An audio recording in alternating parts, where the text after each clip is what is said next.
Want to call the meeting to order of the May 1st, 2019 District Advisory Board for District 3. Has everybody on the board had a chance to see the agenda? And if you have, are there any corrections, additions that need to be made to the agenda? Any changes of order? Any changes of order made? You got a moment. Okay. I'm making a motion that we accept it.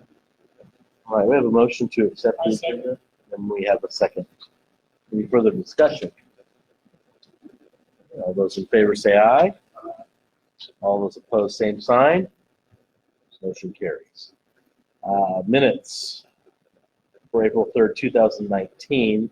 Has everybody had a chance to look at them? Any additions or corrections that need to be made to the minutes?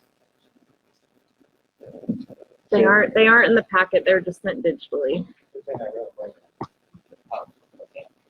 Seeing none, I would entertain a motion. A motion and a second for the acceptance of the April 3rd, 2019 minutes. Any further discussion? All those in favor say aye.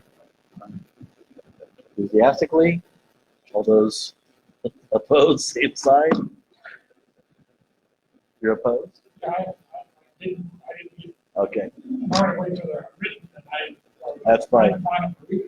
No problem. Feel free to say no. All right, motion carries.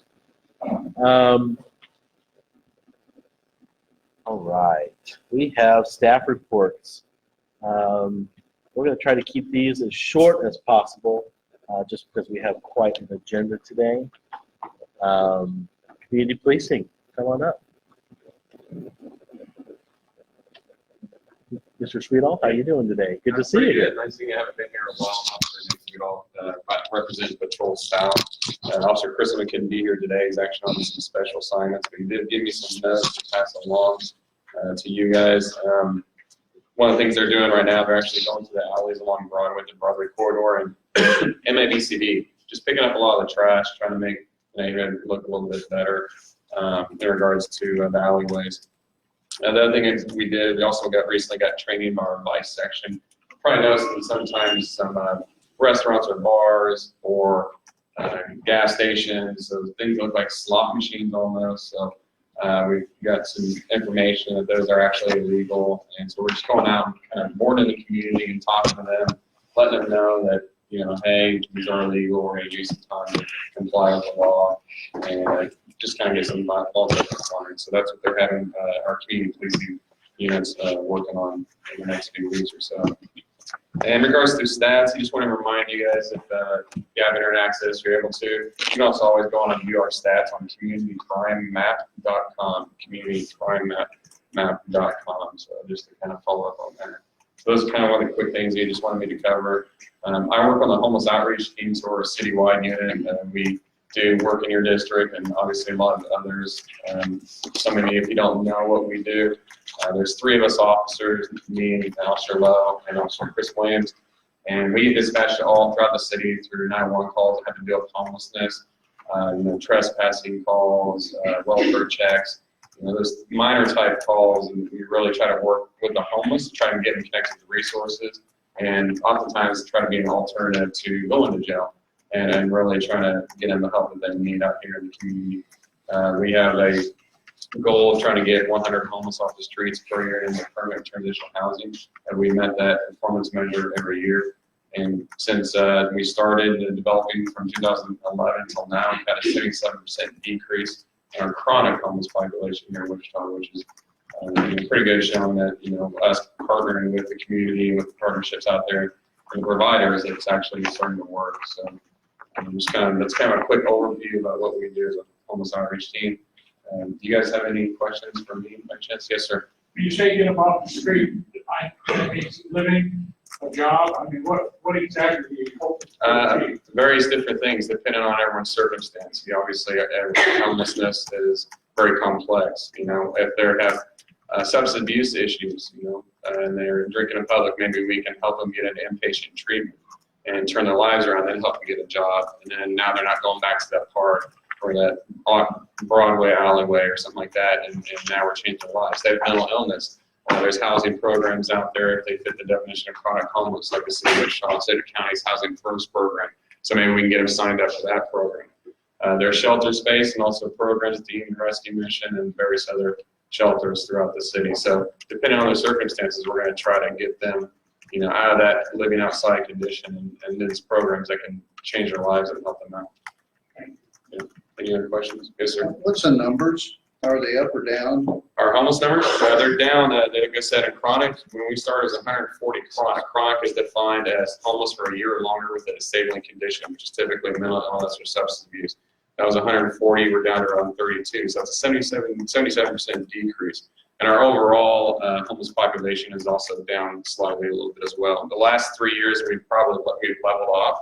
But what I think what we've done is address the issue, and now we're just kind of like in maintenance mode. I would say, and so we can start getting some different things rolling and moving in our city, in our community. Thank you. Yeah. Where do you patrol? What's that? Where do you patrol? The whole city. We're a citywide unit. We're technically we're based Patrol South because we mostly are downtown, but we travel all over the city. Seems like you've got several down around the 27th, $100 off Center. Okay. Let me give you our phone number. We have a phone number. It's called 854-3013. And if you ever see someone setting up a camp or something like that, you can feel free to give us a call. We'll get that tip and get out there and address that. Even if it's a trespassing issue or anti-camping, we'll address that. We're also going to look to try to help that person as well and get connected with resources. So, Okay. any other questions? Any questions from the public? Probably doesn't have to do with the homeless, but got kind of a question / issue. You obviously know what I did and still do, kind of. And I think you also know there's a lot of illegal activity goes on Facebook, goes on Facebook. So I have been sending screenshots of some of this to a person at the DA's office, and they've been responding to it. And the next thing you know, I get an email from them says, well, from now on, there's going to have to be in the form of a formal complaint. And the next thing I do is get some guy yapping at me about marking on him, and I know where you live, and this and that, and everything else. And I go, so I send an email down to the Phillips office and ask if you rat us out. Because, if you see something, say something, doesn't work, if they're going to sick the guy on you. Yeah. So, the letter I got back was, I think my lady may have already answered, but the answer is, no, we have not historically shared information as a matter of course. However, to document what is done, we've reassessed our formal complaint process, whereby the person who made the complaint, the nature of the complaint, and the alleged allegations are identified. That's now being sent to the business in question to afford them the opportunity to respond and hopefully take corrective action. So for future reference, it's very possible to make a formal complaint to business will have access to that information. Or in other words, we're empowering retribution. Well, if you make a formal complaint, it's public. I mean, if there's a public document, it's available publicly. Well, I understand. Now they tell me I can't just send screenshots off Facebook to show repeated activity. There has to be formal complaints. So in other words, you basically took a citizen out of the loop. I wish I could. Because I ain't good anymore. I rarely do this, but that is totally out of my hands when it comes to the DA's office. Well, is it that way in the city too? Yeah. Are you talking about the city prosecutor or the district attorney? In this case, it's the DA, Mark. Okay. All right. But if everybody has attitude, it kind of throws a damper on the, if you see something, say something thing. So as far as it goes, I don't know. I can get answers as far as the city goes. Officer Sweetall and Officer Minks, you guys get complaints all the time. You guys know what at least the police department's policy is on that. Do you have any? If we're required to tell them who gave the complaint, I don't think there's a requirement for us. Like we get random complaints all the time. We also have Crime Stoppers. As far as if you start talking about businesses and licensing and stuff, that's a little bit out of our hands. That's more MMBCD and stuff like that. That might be different. But as far as like criminal complaints and stuff, sometimes those can be confidential because of the circumstances. Sure. From our end, but it could be different from businesses. Yeah.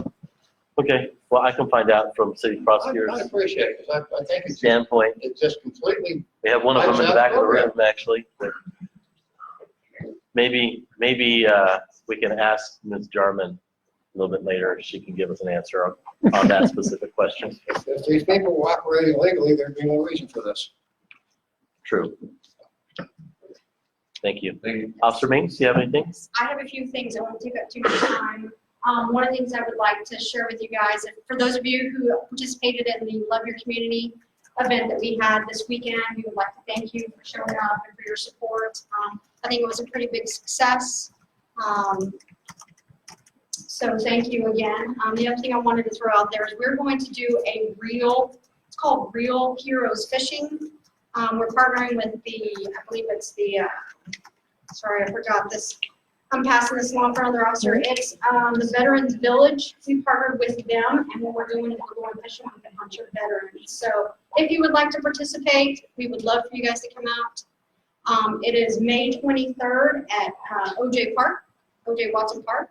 So we would love for you guys to come out. We're partnering with a bunch of businesses to take them out and fish them with them and spend the day with them. So I wanted to throw that out there as well. So What time was? it is going to be all day long. 9 So o'clock. I believe it starts about 9 o'clock for about, well, I say all day. I think it's from 9 to 2 by the time we get them back.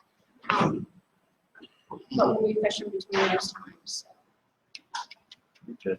yes. So, aside from that, that's all I have. Okay. Any questions for Officer Mings?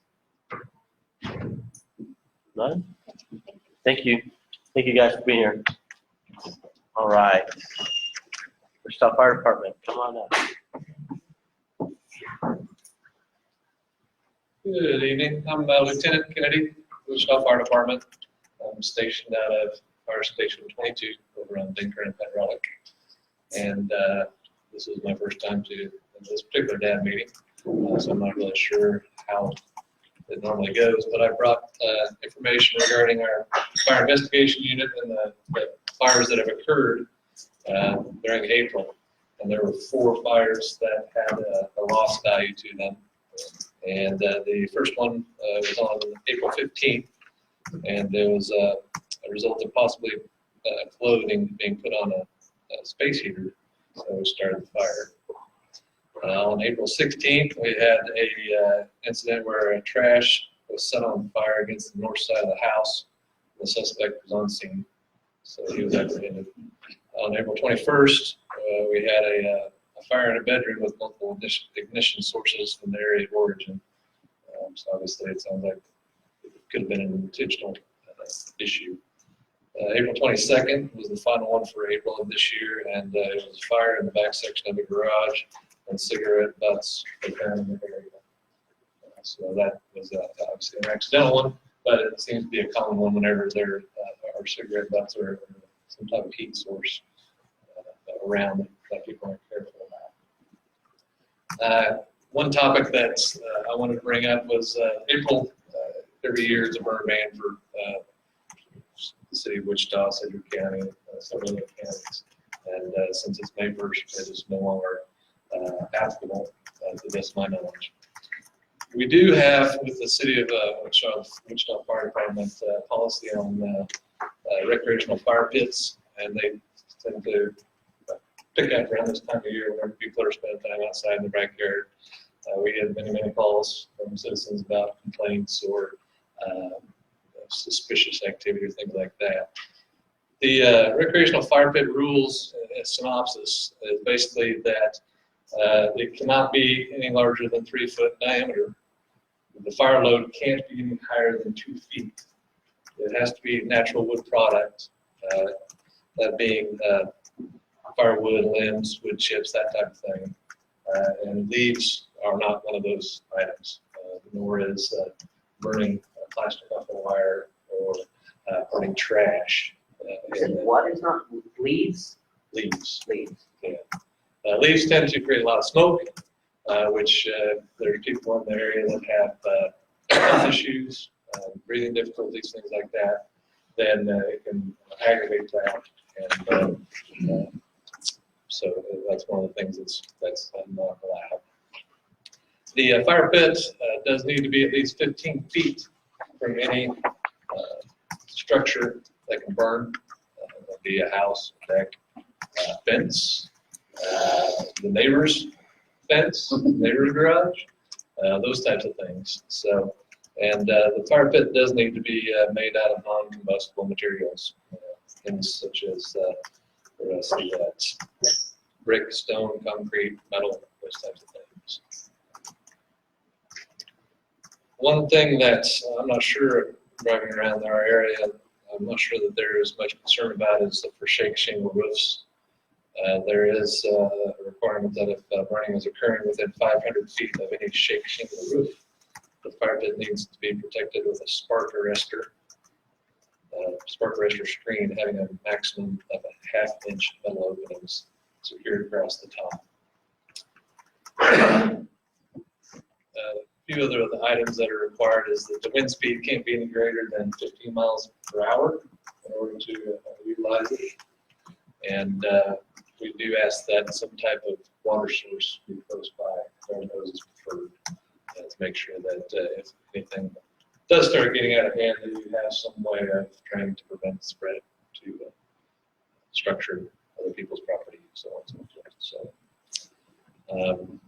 other than that, that's about all I have. Anybody from District Advisory Board have any questions? What are the rules on trash burning, you said? Because I'll tell you a little bit about my problem. We have a neighbor who is relatively new in the neighborhood who is moved in as a renter after a gentleman who lived there for 40 years passed away.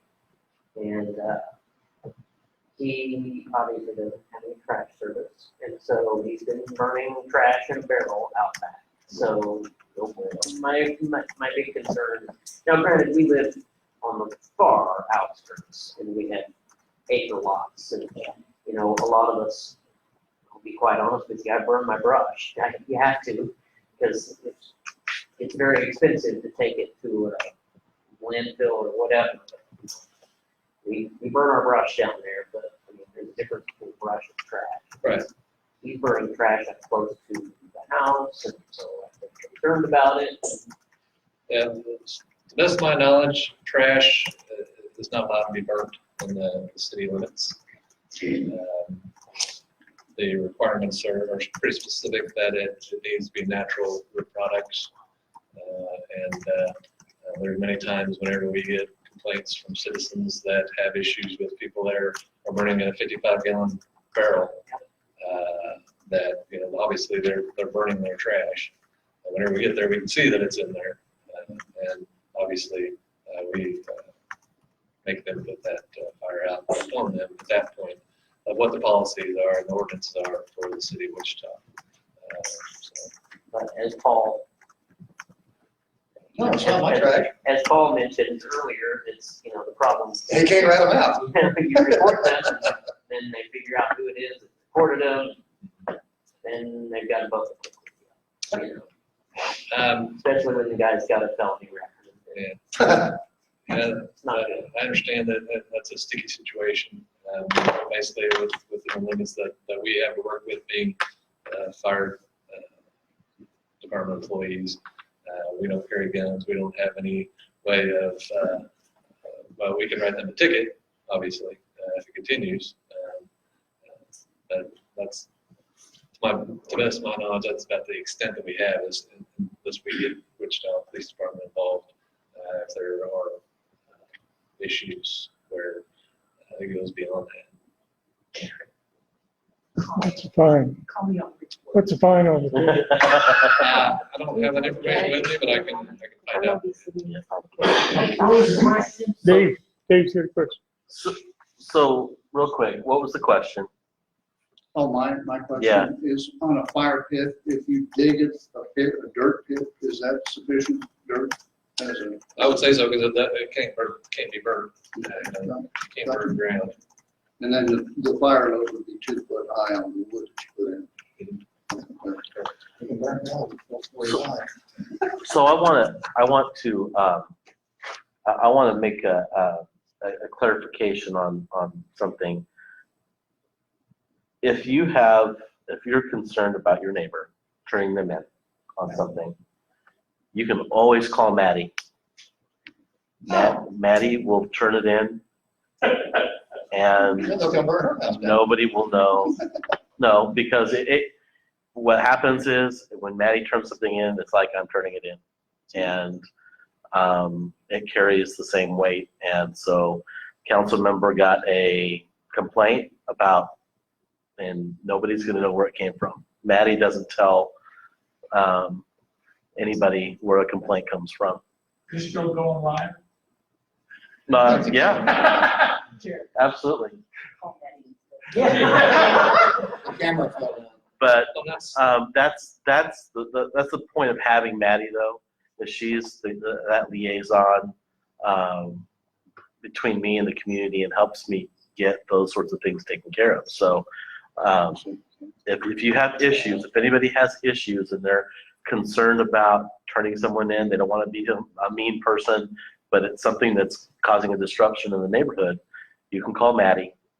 You can call me. I'm just going to call Maddie, but you can call me.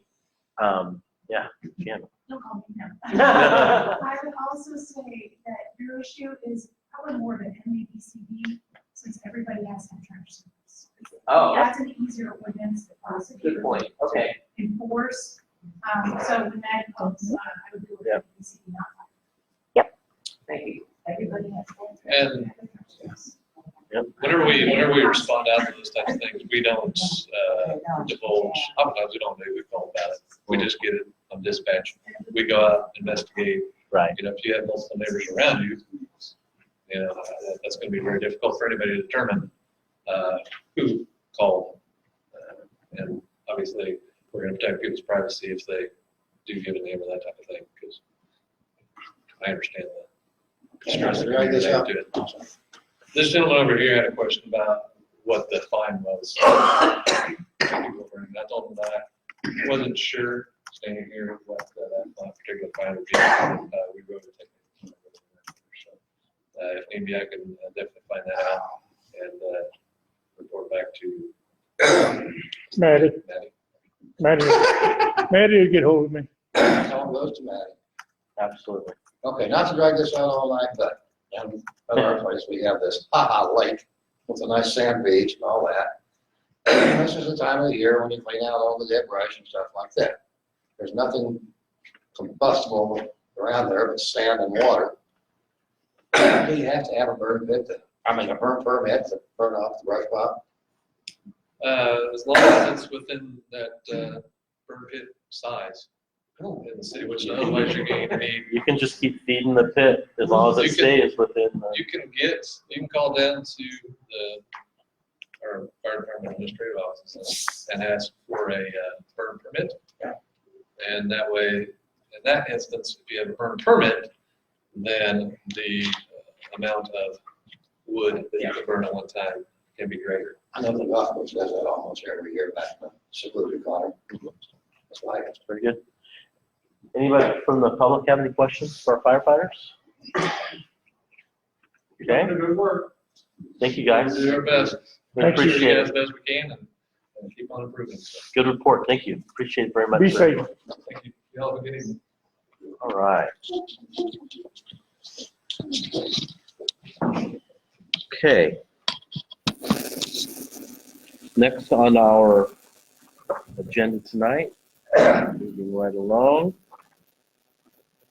we have our first zoning case, two, I believe. Conditional use 2019-8. Dave Yearout is here to give us some more information. Mr. Yearout, thank you for being here. We're glad to be here. Welcome. Nice to see you all. Again, it's been a while. First case is a initial use request. Actually, both of them tonight are asking the same thing, just a different location. First one is at 1015 South Silverdale Court, roughly Lincoln and Edgewater area. The lady was asking for permit in order to build an accessory apartment. Under our zoning laws, you're only allowed one residential structure on a single-family lot. You have the ability to request for an accessory apartment to create an accessory dwelling unit, as some communities call that. And we go through the conditional use hearing process. In this particular case, it was at the last MAPC meeting and was approved 14-0. So, in this particular case, I don't know if you've been down by that property or not, but the lady that owns that now has completely remodeled the home and is also living there. She now wants to take the detached garage, this is behind the house, and create a dwelling unit or an apartment unit, primarily for mother and or other family members that come to visit. They live out of town, they come to visit for some extended period of time. She said it's real cheap to put them up in a hotel for very long. So that was kind of the motivation behind why we did this. I had a couple of calls from neighbors prior to the hearing. Most of the folks were confused on the notice. We thought we were rezoning their property. Explained that was not the case. Did have one letter that came into the office on this case after the hearing, and the lady was primarily concerned about parking in the neighborhood and concerned that this was going to cause other parking issues. If you've been down there, you'll know that there is on-street parking allowed. It's kind of a narrow street, a lot of driveways, so there's not a lot of places. And this house is just south of where the curve is. And there was, when I took pictures, there was a guy called the truck right on the curve. It was legal, but it was a little crowded. And in the instance of this case, there is a driveway going back to this garage, and one of the conditions is also that they have to bring that driveway up to city code, which remains paved. So, like I said, it went through, and we're in the protest period right now. We've heard nobody with the protests. So that's kind of where we are. Be happy to answer any questions you may have. So nobody has stepped up to protest at all then? Okay, very good. Like I said, I did have one letter, but that was more complaining about general parking in the area. Okay, very good. Anybody from our district advisory board, Dave, this is just a couple houses down from where you live. Got two properties on the street. Do you? I've been down, I've been in the garage, I've walking around. And, you know, on our revitalizing the donut area, one of our things was we were wanting to make this kind of an application by right. Yes, I was going to point that out. Yeah, and so this is homeowners making a conversion of a garage. It's going to be expensive remodeling. Oh, yeah. That is converted into a house rather than a garage. You're going to remove the garage floor. And so there's quite a bit of modification work. But, and looking the property over, I see this as a rough work. And I'm thank you for bringing that up, because I want to point out that when we get through the process of completing the comprehensive plan amendment concerning the consent report area of the city, one of the implementation policies that's being discussed is still going to get approved by the city council would be to modify what a lot of other cities have already done, which is to make the ability to create an accessory dwelling unit something by right in a single family district. You know, there would be standards in some communities that set limitations on size and size relationship to the home and a bunch of other things of that nature we'll look at, but that could very well happen. That's it, but we would like to, you said, There's no distinction of whether it's got to be occupied by a family member or not. And, yeah. And quite honestly, if you get in the older part, I know my daughter bought a place in College Hill that had a detached garage with an apartment above that had been there for a long time. And when they bought the house, they had intentions of renting that to a friend, but it wasn't a family member. So that kind of stuff's gone on for years.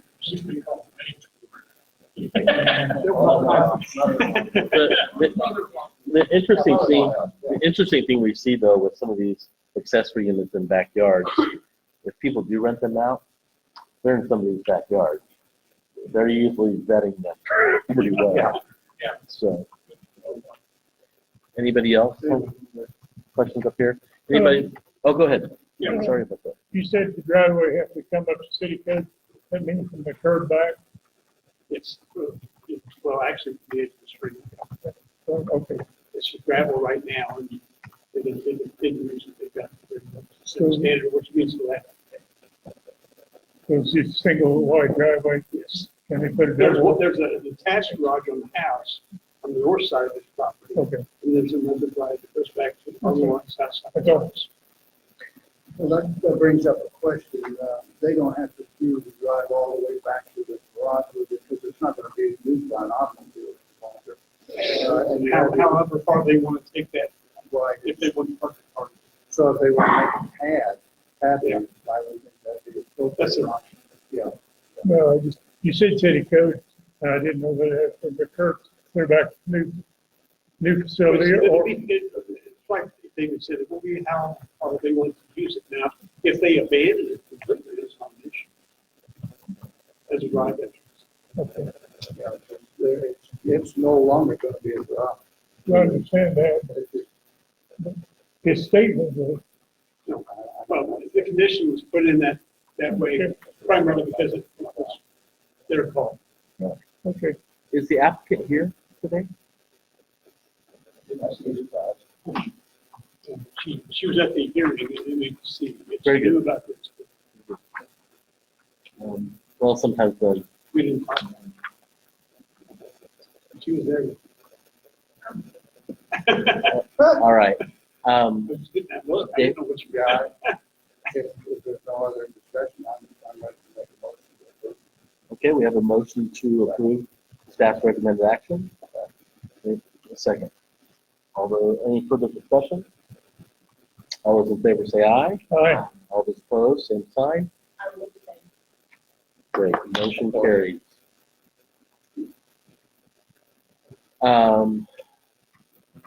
Okay. Next, we have. Jump into the next case because it's the same topic, just. Yep, absolutely. This is conditional use 2019-9. Dave, go ahead. This is a request down on East 59th Street. We're east of Broadway, not quite quarter mile, not a little over quarter mile, about 2,000 feet. This is a much larger property, and I think you guys got a copy of the little site drawing that we were talking about doing. We're actually going to be building a new detached accessory building, and this is a big lot. So we got plenty of room to do that, but again, converting it into living quarters of any kind without platting and dividing the property, this is the only mechanism able to do that. Now, this case will be heard on the 9th, so I did talk to Kathy, who's the planner on this case, and she said she's had no calls from anyone on this issue at all. It doesn't mean something won't happen. They're going to want to build a garage shop, not necessarily a living facility. Well, it's going to be a detached, well, it's a 1,300 square foot shop. And, you know, we're getting a lot of these. I've got one out in the county right now where they're building a shop and part of, you know, I might want to put, you know, the ability to have living quarters in there. I was teasing the wife, this is really the man cave, because we would want that house. She agreed. So, This brings up a question, you know, on the accessory structure, they were to have common sewer, common electrical, common water, is that still applied? that's so far, absolutely. This isn't a lot split, then. No, in order to avoid making a lot split, in doing that, to create a separate dwelling, this is the only way they have to be able to do that in the code. And one of the conditions is that, okay, you can create a second dwelling unit there, but it's got to be common utilities and, because the concern is, if we didn't do that, then you just laid the groundwork that it could be divided divided off and sold off and nobody knew about it. So that's why, So in the event that there's one that wants to. if they want to, then they gotta go through the full process. And I don't think, I don't know, if this is, to me, lots would have to be a platted lot. If it's not platted now, they would have to plat the first place, and that's a fairly expensive process. Now, this one has no driveway. No, they'll have to create a, if they create a drive back to it, then they're gonna have to go through the process to get one put in. So it would have to be concurred back to, Well, or, and I don't know whether or not in this so instance, there's no curbs on that street. Well, didn't it? There's no dirt. Yeah, it's all dirt street. It's not one of our paved. Better looking, areas. better looking communities. Okay. Any other questions? Is the applicant here? Yes. Please.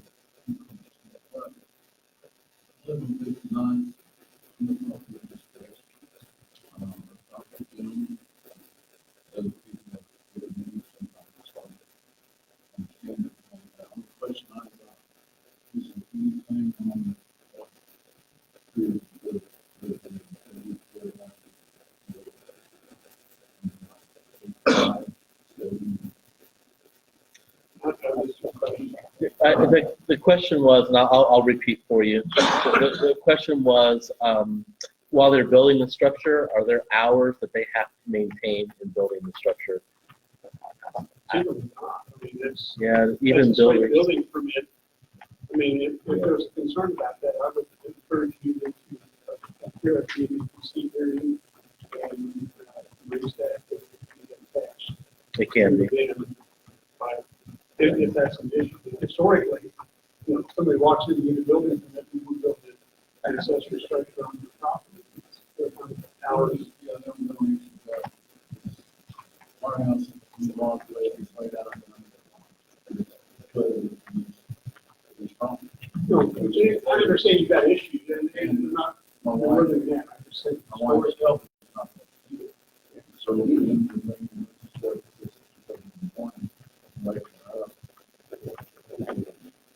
I mean, normally, I know, but I don't see. I would encourage you to either attend the hearing or put that in writing.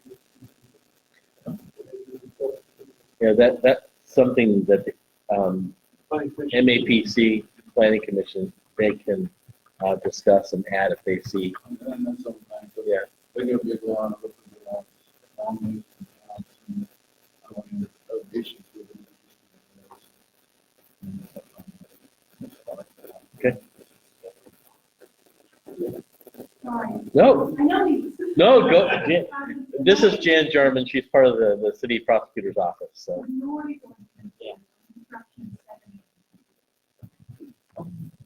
Well, there you go. I didn't know.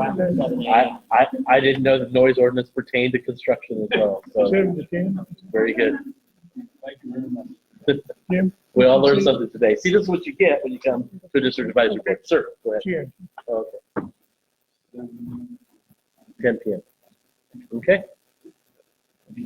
Thank you for that. We may have a requirement for you to come to all of these now. Any further questions from the public? Dave? Okay, we have a motion for approval of staff's recommended action. And we have a second. I'm going to assume that some of you are also going to abstain from this. Yeah. Any further discussion? All right, all those in favor say aye. Aye. All those opposed, same sign. Motion carries. Very good. Thank you, Dave, very much. All right. And on to what everybody is on the edge of their seats for. So I am going to preface this portion of our meeting to say that we are not going to spend 2 or 3 hours on this subject. Okay? I think everybody can say their piece and present whatever they have to present. I'm going to ask that we keep our statements brief. Try not to repeat what other people have said if you can help it. And knowing that this is an emotional issue on both sides of it, I'm asking ahead of time that everybody treat everyone with respect, so we can get through this and I'll be able to go have dinner afterwards. Who's mine? You are. Am I? Okay. Okay. Okay. That being said, Officer Pinkston, are you going to do the honors, or is Stephanie? Stephanie. All right. Ms. McCurdy, would you like to come up and? Hello. My name is Stephanie McCurdy, and I'm the board chair for the Wichita Animal Advisory Board for the Animal Services Department for the City of Wichita. I'm here to talk to you today about the proposed ordinance for TNR. I recognize a lot of faces, so I'm sure you all have sat through this before, but I'm doing this specifically today for the District Advisory Board. I want to thank you for allowing me to come today. I'm probably going to move a lot. I'm really sorry. That's okay. We're going to leave this You frontward stand facing. right there. You tell me where you want me to bring it. Back there. And now we can see you. I mean, I can go outside. No. But now the camera can see you. Okay, great. Make sure they get my good side, okay? So today I'm going to be presenting about TNR. That TNR is trap, neuter, and return. It's the humane way to control the feral cat population. Also, about 6 to 8 million cats and dogs enter our U.S. shelters every year, with approximately half of them being euthanized, according to the Humane Society of the United States in a study they did in 2013. All cat-related intake and euthanasia activities cost more than $1 billion each year. I'll click for you if you Yeah, want to I'm give me ready a for the nod. next one, yeah. Can I use this right here? Would Sure. that be all right? I'm not doing that. Oh, well, perfect. Well, we can be friends then, okay? Well, for a while. So the background of TNR is the method of reducing outdoor cat populations by capturing them, providing them spay and neuter services, and then returning them to their original environment. TNR creates an opportunity to help protect animals and people while reducing conflicts between cats and humans, and cats and other animals. So a community-wide TNR program are effective because they halt reproduction of existing cats through sterilization, leading to long-term management, as well as the reduction and the eventual elimination of outdoor cat populations. Vaccination of cats, this also covers rabies and other diseases depending on the available resources of the program. And it also helps from unneutered males spreading urine to mark their territories. It also eases the burden with community resources such as animal shelters that are flooded with cats and their offspring, which if you didn't know, we are just rapidly moving into kitten season. And it may in some instances create the immediate reduction of cats due to kittens that are young enough that are brought into a sheltering situation can a lot of times be socialized and then adopted out. And then friendly adult cats that have been perceived to be feral can also be socialized and evaluated for either reunification of a family member that they were once lost to, and or depending on the resources, they can also be made friendly and then put back into a home environment with adoption. Next slide, please. Thank you. So this slide illustrates really what trap and neuter return is. It's the humane way to control the feral cat population. So they're trapped or captured. They're transported to a clinic. They undergo the surgery and their ears are notched and they are vaccinated. And then cats are given hopefully a few days to recover. In a lot of instances, they're returned within a day or so. And then also, then they're reunited to their original environment. Now, we do know that studies have shown that animals that have, or cats particularly, that have been trapped, spay and neutered, and then returned to a different environment, travel back to their original environment. There was an actual case study that was done here in Kansas, and they captured these cats, they spay and neutered them, they moved them 3 hours from their original location, and within the year, 3 of them showed back up already back in their original location. So I guess they do always find their way back home. So the goal overall is to decrease the feral population over time. So the background, next slide please. The background of the TNR committee is it was developed in 2015 by the Animal Advisory Board to look into developing a standard within our own city. In December 2017, a community survey found the following items. About 20% of respondents felt that feral cats were a nuisance in their neighborhood. 64% of respondents felt that the city should take an active role in assisting neighborhoods with this issue. And for about 48% felt that the most pressing issue for animal control was to reduce the euthanasia rate at the shelter. The consensus was not easy when talking about this. We held multiple meetings, heard a lot of public comment, as James alluded to, and in January of 2019, we were able to present a draft ordinance to the Wichita Police Department, which brings me here today. Next slide. So the committee put together a proposed ordinance and presented it to the Animal Advisory Board in April of 2018. The committee presented the draft ordinance to the board. The board discussed this at several meetings, and there was significant public comment. And then we finally were able to present that final draft to Wichita Police Department. Now it is being sent. Since then, this slide needs to be updated, but we have now started the progression of going to all the district advisory boards and presenting the draft ordinance, and you guys get to be lucky number 1. So the police department also formed an internal committee to review the ordinance and ensure the applicability and the enforceability. Okay, next slide, please. So the purpose of the ordinance was for the city of Wichita to recognize the need for innovation to address the issues presented by ferals and free roaming cats. And to the end, it recognizes trap, neuter, and return program is a viable option to manage and over time reduce the population of community cats, thus reducing the number of cats entering the shelter system and being euthanized, which is cost out of our taxpayer dollars. The program relies upon volunteer caregivers to trap free-roaming cats and spaying, neutering, and vaccinating them. And they also ear tip them for identification. And then they put them back in the original location with the property owner's permission. It's a last resort is where they move to an alternate location.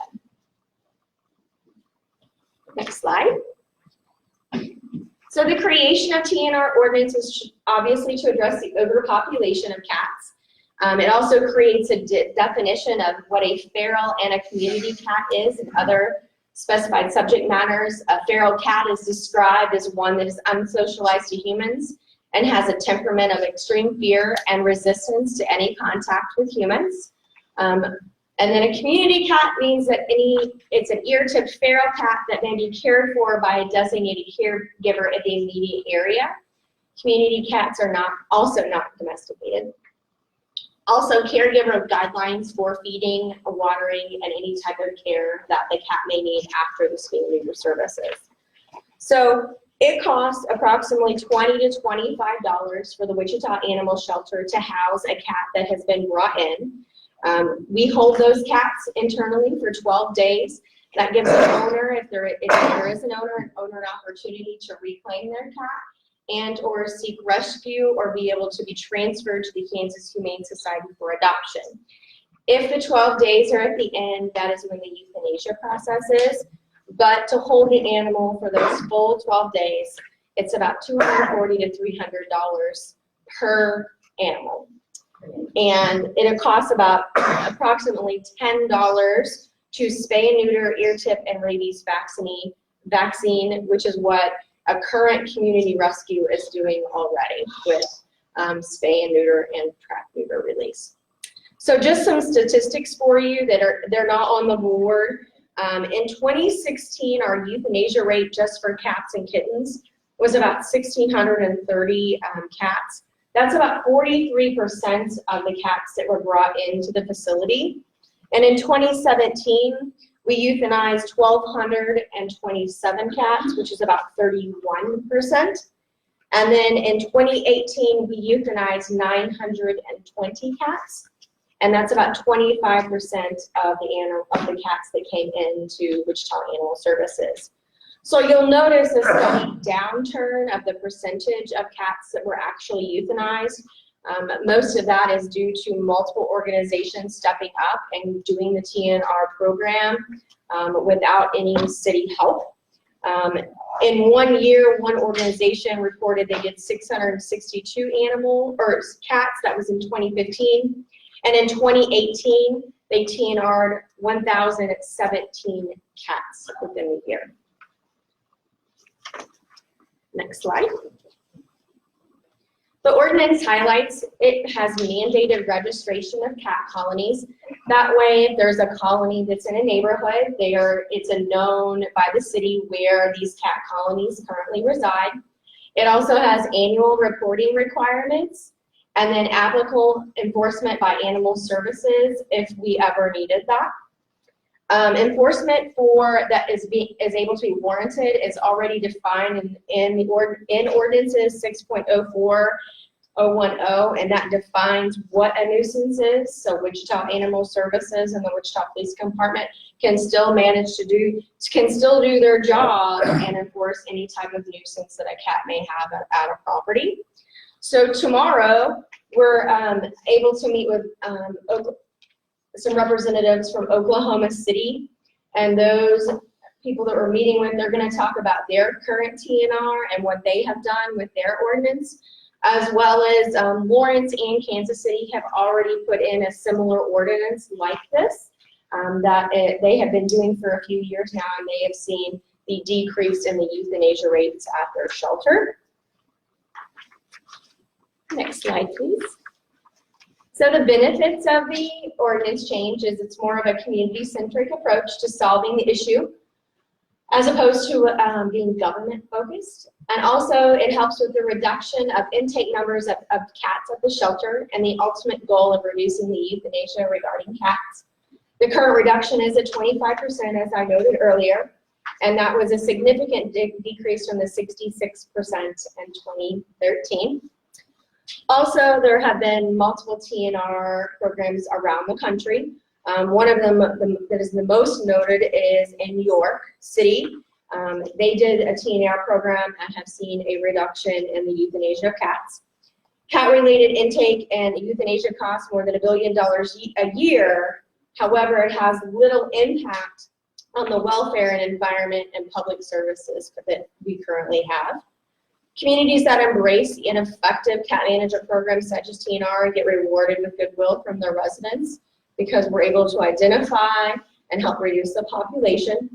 And large-scale sterilization programs depend on volunteer support.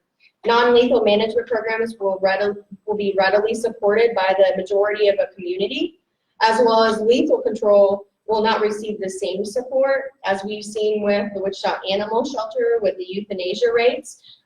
We have a lot of people that come to our meetings that have a concern about euthanasia rate across the board. Without TNR, it can stress shelters, overwhelm resources that are available for cat programs that exceed capacity. They give false expectations to citizens that are coming to an animal shelter that when they come there that we can help solve their problems. Last slide. So the first reading, we're waiting on the first reading. We are at the district advisory board now. And the next step would be to go to the city council. That's all I have. Okay, any questions from up here first? You mentioned the cost, and you said these volunteers, are there a set number of volunteers, or are there certain people that are already volunteering to be part of this program, and are they going to be responsible for paying for the cost of staying and neutering, $20 a day, housing, boarding? I'm glad that you asked. Right now, the housing and boarding at the Wichita Animal Services is covered in the budget that you guys see. If the animals are trapped, neutered, and released, currently as the way that the ordinance is written, is that that's bearing on community support. So it's like community funding. So right now, what we have multiple groups in town. One of the most notable is Friends of Felines. They do multiple trap, neuter, release days throughout the year. I apologize. I was like, That's okay. you. were hearing yourself. Yeah, that's me. I recognize that voice. But they already are currently doing a trap, neuter, release program. Those are the numbers that I was able to quote you from 2015 to 2018. And they're doing it successfully already. And they're doing it under their own private funding. So ultimately, this will be a taxpayer-funded ordinance. No, that is the ordinance is written. Okay, I'm confused because you said it will rely on funding. Community support. So it would be individual. Community support, not city support. Correct.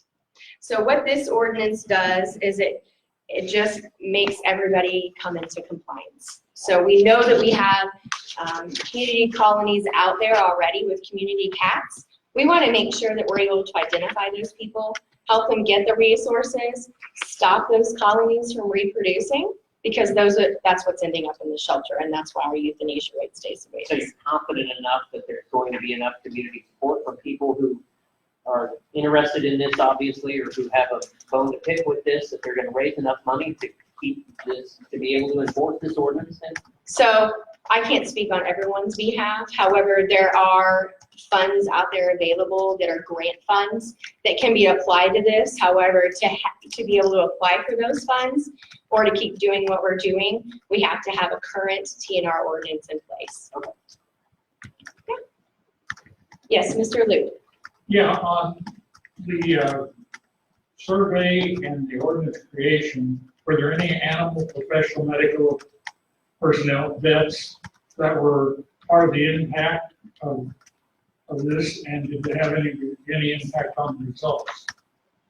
I'm sorry, repeat your question, Did please. we get any medical opinions about what's good and bad for cats? So when the survey was sent out, it was a community survey. It was provided to us with the city of Wichita. People could go online and fill that out. We did not take their demographic of what their occupation was. Did you take time to contact veterinarians and find out what their thoughts were? Yeah, so we are able to talk to multiple veterinarians. A lot of the ones that I spoke to personally, they are in favor of this because what they see are people that say, oh, I found this litter of kittens, and they bring them into the vet clinic and they don't know what to do with them. So then they end up taking them down to the shelter, which the veterinarians that are seeing these animals that go to shelter, they know the ultimate of what's going to happen. If they're not adopted out, they're not a candidate for adoption, or they are not reclaimed by an owner, they end up being euthanized. I have a question. Yes, sir. This mandated registration of cat colonies, can you give a definition of what that is? If there is do they fund the feeding and the welfare of cats? Yeah, so the people that are managing the community cat colonies, those are the people that are already giving them water, giving them food. A lot of these caregivers are already doing vaccinations out of their own pockets, so when they get a few extra dollars, they're trapping one and taking it down to their area veterinarian, and they're getting that that animal, spay or neutered, ear tipped, and vaccinated. So they're already bearing that expense. So if they sign up as a community cat caregiver of a colony, they're the ones that are bearing that expense. And then they have an annual reporting requirement. Right. So the annual reporting has not been defined yet. However, we were anticipating it looked like how many do they still have in their colony? Have they lost any in their colony? Has anybody else shown up? What time are they really feeding? So we know whenever they're coming into the colony and they're actually having any type of interaction. So if a neighbor traps one of their animals and they take it to the shelter, then is that returned to that cat colony, or what's the process? So it would be up to that caregiver to find that animal. So if that animal ends up in the shelter and they don't show up to pick up that particular cat that has an ear notch and a rabies vaccine and has been returned to their area, then ultimately, if it is not spoken for, it would be euthanized. You mentioned that the police department would have some sort of role in this, did you not? They currently already have a role because of nuisance violations and calls through animal control or animal services, as it's now known as. Okay, let's call it an active role. Absolutely. Okay. Cindy? So I have a couple of questions, Stephanie. You know, I've read through the ordinance and a few concerns about enforcement. When it comes to things, for instance, feeding water or caring for feral ear-tipped cats without being registered as a community cat caregiver shall be unlawful. Who will be responsible for enforcing not only that, but there's a thing in here about a cat none of the cats in the colony can be allowed to be brought into any living area of a home. Like, I'm always concerned about us incorporating things that really are kind of unenforceable. I mean, how are we going to determine whether or not somebody brings that cat to the home? And then last but not least, you know, I have some other information that I read over, and I noticed that, you know, I've got this thing here, this common sense TNR ordinance, which I'm in agreement with some of that stuff, but I don't know how what that talks about aligns with the caregiver rules that are listed in this ordinance, because I don't have the caregiver rules. Say that last sentence one more time. I don't have the caregiver rules or caregiver guidelines. It talks about like feeding water or community cats in accordance with caregiver guidelines, but I was provided caregiver guidelines, so I don't know how those align. So for the first part of enforcement, I'm going to defer to Captain Pinkston and Lieutenant Sigmund. They're the ones that can speak on code enforcement. Okay. And then the second part, we'll talk with Jan German. So we'll go to the first part. Well, first off, I want to make sure everybody understands that this is really a pretty important topic to the community. This has been brought forth to you by the board. One of the things that I had hoped to do was to bring the ordinance into the internal part of the city, look at it, come up with a finalized product that I thought was workable and send it back out. But, you know, the way the forces have worked and the passion that people have for this, I really don't think that was practical to do that. So we made the presentation to the council. The council pushed it out to the DATS for hearings and input.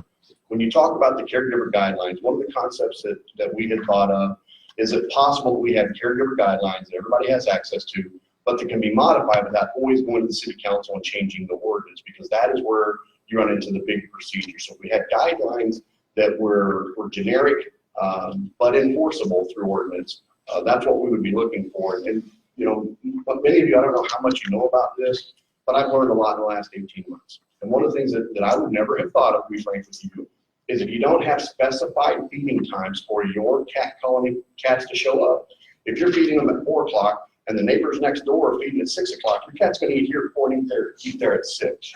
Okay? If your cat has food access 24 hours a day, 7 days a week, they may wander around eating at other people's houses and come back to your house at 3 o'clock in the morning.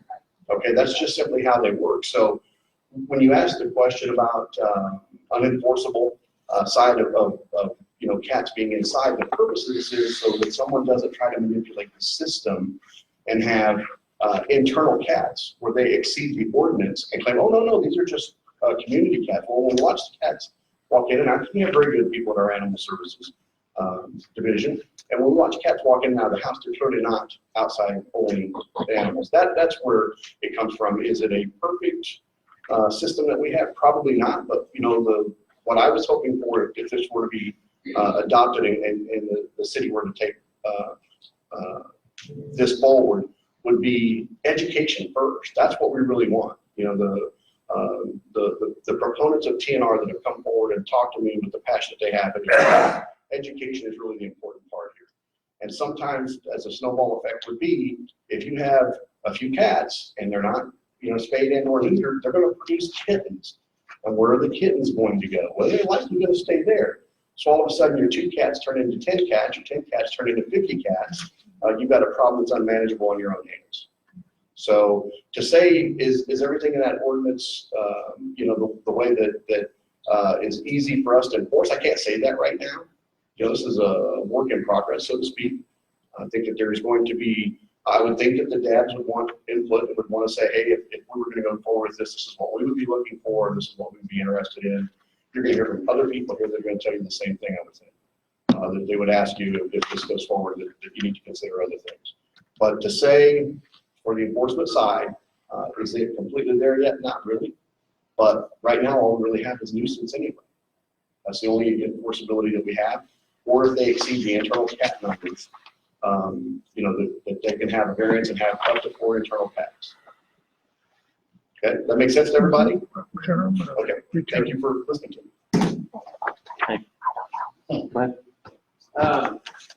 So is microchipping part of this? Pardon me, you might have covered that. No, it's So not. how are you going to be able to tell what cat has been vaccinated when? Here it is.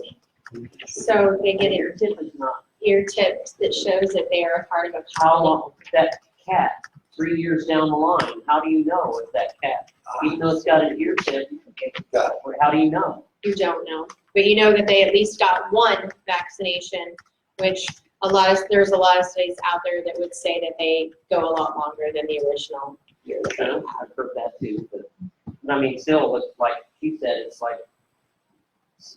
how do you enforce that? How do you know when this cat, I mean, I certainly agree that something needs to be done about the problem, but how do you know if the cat's been vaccinated? Or, So the main portion of the ordinance is to get them spayed and neutered, because that decreases the population. Not that we don't feel that, rabies vaccination is pertinent. We absolutely do. I'm a pet owner, and I take my animals every year to the vet to get vaccinated and make sure that they're up to date. They also have constant contact with people or other animals, where a lot of the feral cats and community cats, you're not going to really touch them unless you're intentionally trying to mess with their colony. So Please clarify the difference between a feral cat and a community cat, if you would, please. So a feral cat is one that you absolutely cannot touch. Okay. Hence the security cat. Yes. So, but a community cat is a feral cat that is a part of a colony that is considered a community cat in that area. I've heard. Michael? Yeah, 2 questions. I think my biggest fear is not being able to, 8 cats is a lot of cats in an area. And if they multiply because they sit through the system where they were supposed to be, neutered, thank you. Then the next thing you know, we got a lot of cats around one house or in one area. And I feed birds. And so I worry about, we have designated wildlife habitats in the city. And now are we going to be able to put colonies away from those areas? Because if they can't find food, their natural ability is to hunt something. So according to the ordinance, there is no actual barrier that would encompass any specific area. I will tell you that cats can travel about 2.5 miles a day. So even if we put a cat, a community cat or a colony on the east side of Wichita, there's nothing that's keeping them really from traveling that distance. So we could potentially set up a barrier around wildlife areas or parks, but we can't guarantee that we're not going to get a cat in there. We also can't guarantee that another animal isn't going to get in that area as well. Why don't they tattoo a number or a code on their ear as well as snippet, so if they keep reoccurring, you can check and see how often this cat's been through the system. I mean, it almost sounds like a penal code for cats. But I mean, tattooing, or I don't mean, whatever they call it, this number, it's ID. Yeah, banner legs like a bird. Are they talking about help? Would that help control? I can't speak to that. I've not seen any research that comes with the tattooing. Now, we have been asked about microchipping. Unfortunately, microchipping gets extremely expensive in mass quantities. And for us to be able to do that, there would have to be more community funds available. And right now, we're just kind of doing the bare minimum of what we can get through with. If their ears split and they've been vaccinated and it's been 2 or 3 years, we do know they've been neutered.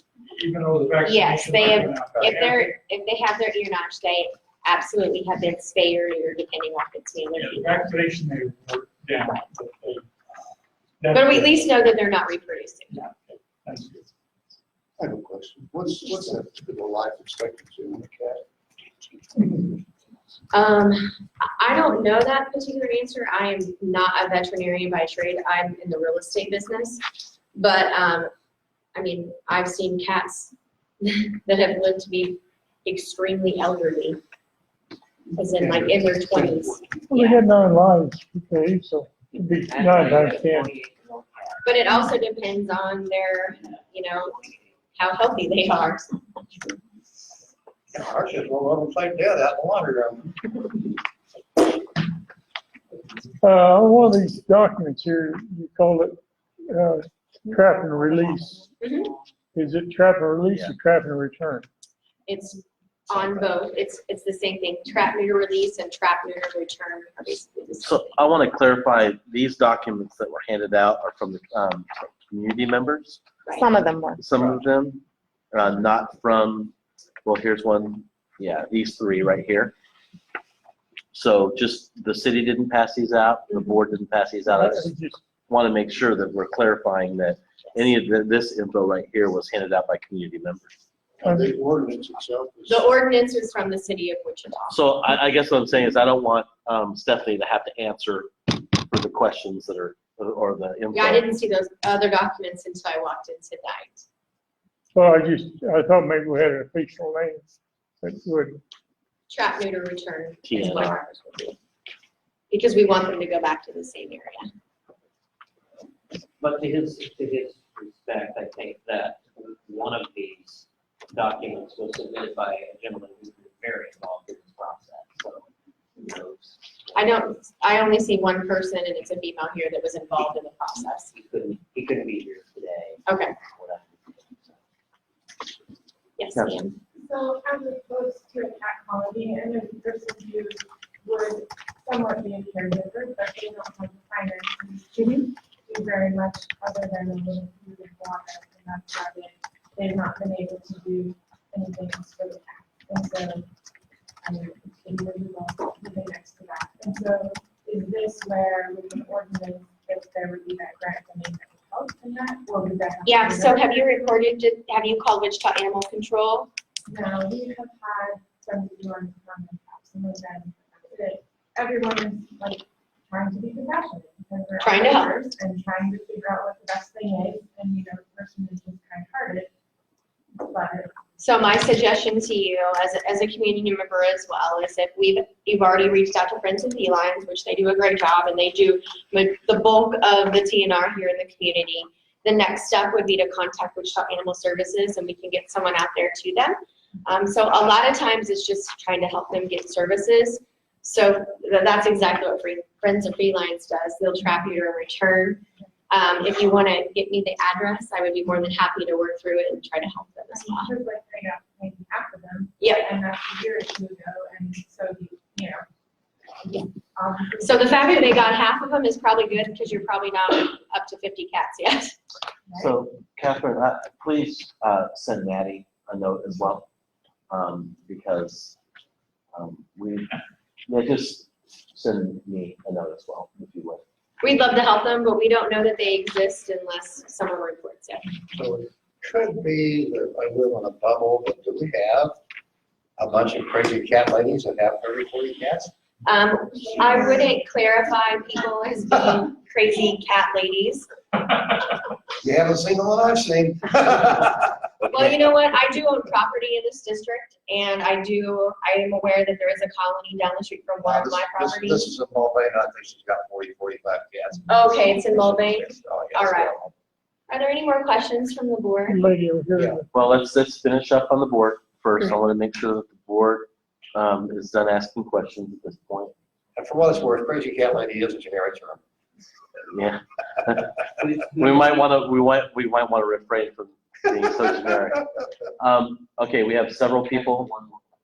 Okay, go right ahead. Who's gonna be responsible for all the record keeping, or will there be record keeping about all of this? That is currently not defined in ordinance. However, I know that Private organizations are already keeping track of where these are, so it would be nice if we were able to share this with the city, as well as then whenever they actually have to register their colony, they would be doing that at the city.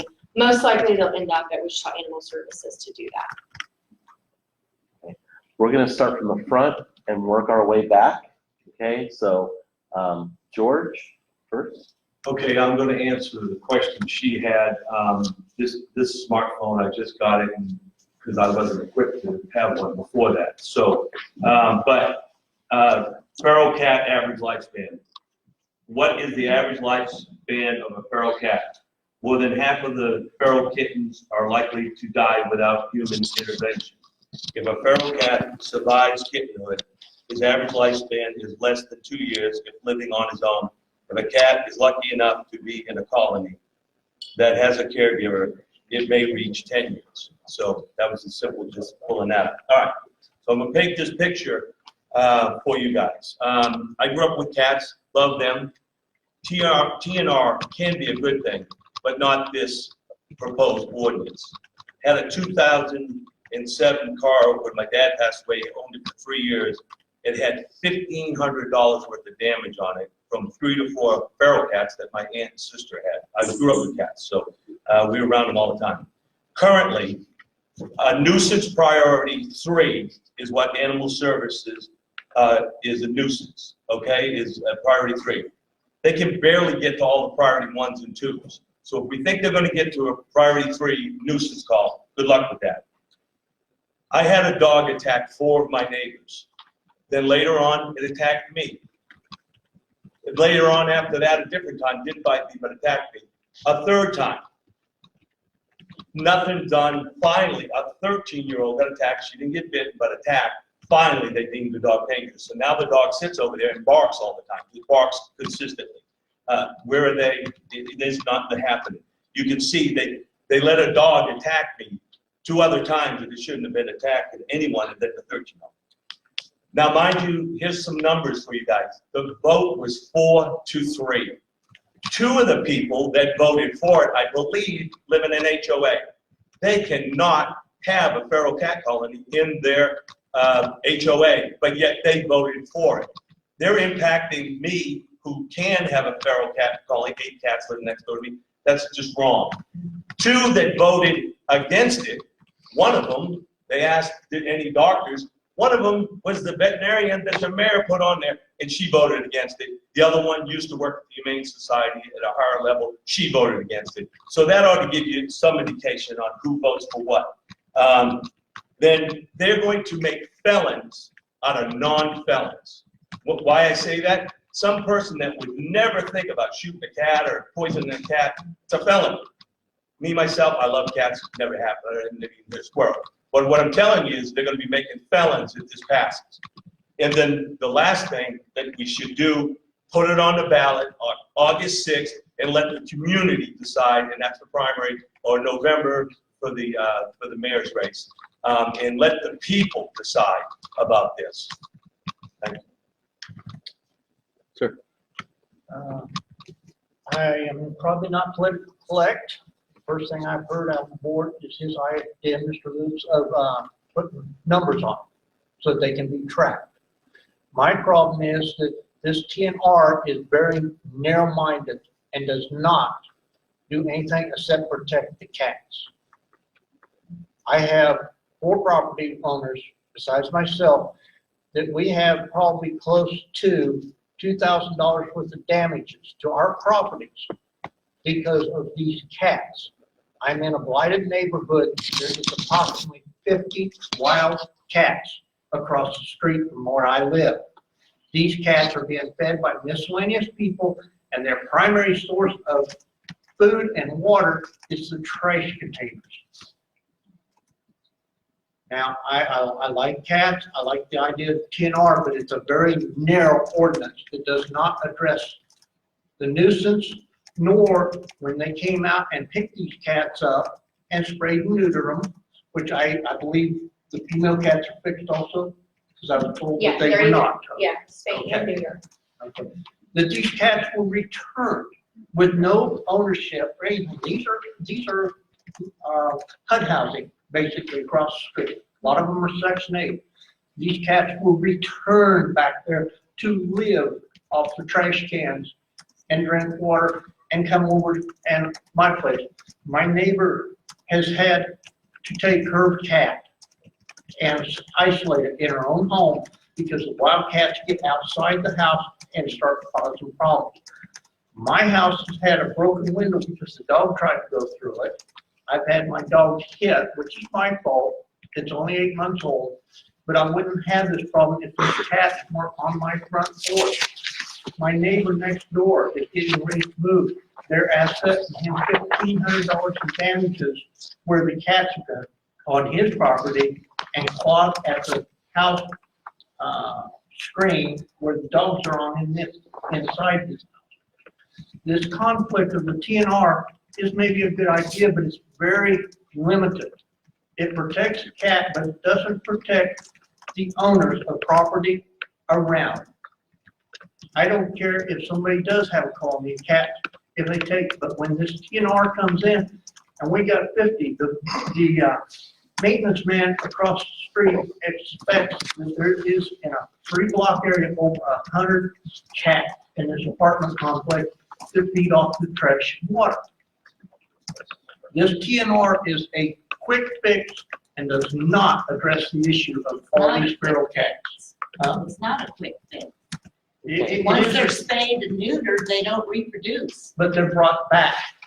They're brought back, but Yeah. they can't reproduce. Okay. That doesn't contain the damage to my property. Okay, so Cat. this is what we're gonna do. We're not gonna address one another, okay? I would like, we're gonna address up here or to our speaker, and we'll have dialogue through our speaker, okay? If anybody has contradictory information, that's fine, but we're not going to address one another. Actually, at this Stephanie, point, go ahead. I've said all I need to say. Okay. I've gave my food of thought and my example, and my point in general is that this needs to be addressed from feral cat colonies to a wider area of wildcats in the city. Stephanie, you had a question. I appreciate your comments. I do have a question for you. Have you reported to animal control that there's a nuisance violation going on? I've had animal control, they have, Maddie has had them come out and check the area. They come out in the afternoon when the cats are all hiding. The problem is that the property across the street, all the basements are open. The doors are open, these cats go in and out. They can crawl through the vent holes because they're not contained. And then they come over across the street to us and have homeowners, and they're on my porch, they're on my neighbor's porch, and they're in the backyards. Our dogs have chased them out of the backyards, basically, but we still have them under our porch. On winter nights, they're under. The city does nothing. The police department was supposed to come communicate with me on a one-to-one basis, never showed up. Would you humor me and would you pass me along your address and we can look into that and see the calls that were associated with the address and try to help you? Well, I won't say create a my solution? address because most of mine's gone through the council, but I'll give you my address and If you want to send that to James, he can, or Yep. Maddie, and Maddie's got it. Maddie can Yep, forward that Maddie on has to it. me. And Yep. I'd be more than happy to look into it for you, okay? And you're welcome to call me anytime, Great. I'll give you my card before I leave too. Okay? Go right ahead. I was just gonna say that there was an older woman who lived down the street from us, and the cat population got out of control. Maybe pulled in their yard, around the roof. But we had friends of felines come in, and we got all the cats trapped, the ears tipped, and I took it upon myself to feed the cats so that they were watered and fed. And they stayed in one area all the time. They didn't do any damage that I know of. Now, this was at least, 10 years ago? At least 10 years ago, that had go down to maybe 2 cats. And that's it. And the guy across the street feeds that cat. So it works. I appreciate you It sharing your success with works. us.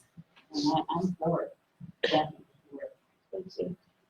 So I just want to clarify, and I just read it in the ordinance, because originally we weren't talking about neutering as well. It is neutering, It's spaying. spaying and neutering. That's what I meant. Yeah. Okay, so it's TNRS, right? So. I'm just It's thinking, deceiving, but we do okay. both. All right. We take the opportunity for them to reproduce away. I understand that. Thank you. I understand that. Male and female both. Yes. Okay. Just need to clarify that, Yes. because some people in the community were not aware.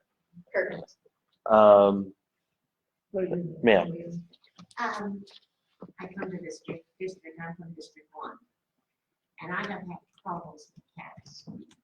And I know they need it. We have 40-some cats. She loves cats. I'm allergic to cats. So. So am I, by the way. Okay. Definitely, actually. And I mean, I'm sick. I get deathly sick.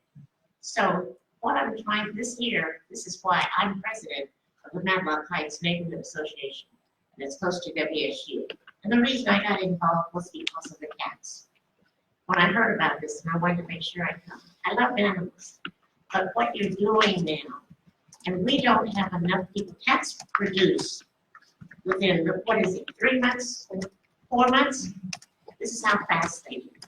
I have learned so much about them. These are cats, and I have spent money, $500 or more, trying to get rid of these cats. I had to redo my deck, redo a lot of other things. The city would say they can't come out and bring traps unless you pay. I said, I'm a taxpayer. Cats are not like dogs. You can put your dog in a place and keep it there. Cats don't do that. Feral cats are terrible. And I'm not saying this, but putting them back into my neighborhood, I shouldn't have to worry about paying my health bill over cats that I don't want on my property. So you take them and say, okay, they pick them up there, you're gonna bring them right back to my neighborhood? Oh, no. No. So there needs to be something else done about this. And I know we don't want to kill the cats, but let me tell you something. We're all here. We're born, we die. What do we do in there? They say when you have too many animals, what they do? They kill them. They kill them off because guess what? They want to take over. And just like him, I can feel his pain when he's saying this because I've been through it. So for those of you who haven't, and you have to look at the people that are allergic to cats, I mean, that's a health problem. And I told the lady at the animal control, I'm going to kill this cat. And just like he said, they're going to put me in jail. It's going to get that bad. So if there's too much, maybe we need to, because they just have babies right up in there, just babies. I had babies all around my deck, down where I was putting the deal trying. I mean, it was terrible. And the smell coming into my home. So I don't know what the city is trying to say. Bring these cats back in my neighborhood. And I hate to say it, I might do something that I shouldn't do. And y'all might have to come get me, and I don't want to do that. And I'm not saying I don't like them, but I have to protect myself, and I don't think the city or anybody has a right.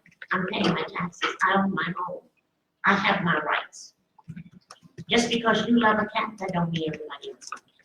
Just because you have a dog, that don't mean everybody else loves your dog. And just when I hear people say, well, he won't fight, if he got teeth, he'll fight because I'll bite you. So we've got to do something different. This is not putting them right back into my neighborhood. No, I'm just not for it. So I don't have that long to be here because I drove all the way from the east side to come down here. Because I know we have our meeting also at, I'm with Brandon Johnson in the first district. I'll be there in a couple of weeks. Okay, and I'll get the rendezvous. And I'm gonna be right there. Perfect. I'm sure where I'm sitting, okay? So I can talk to you.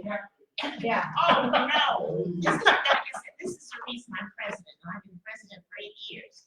We have our neighborhood right now. I've got some more cats.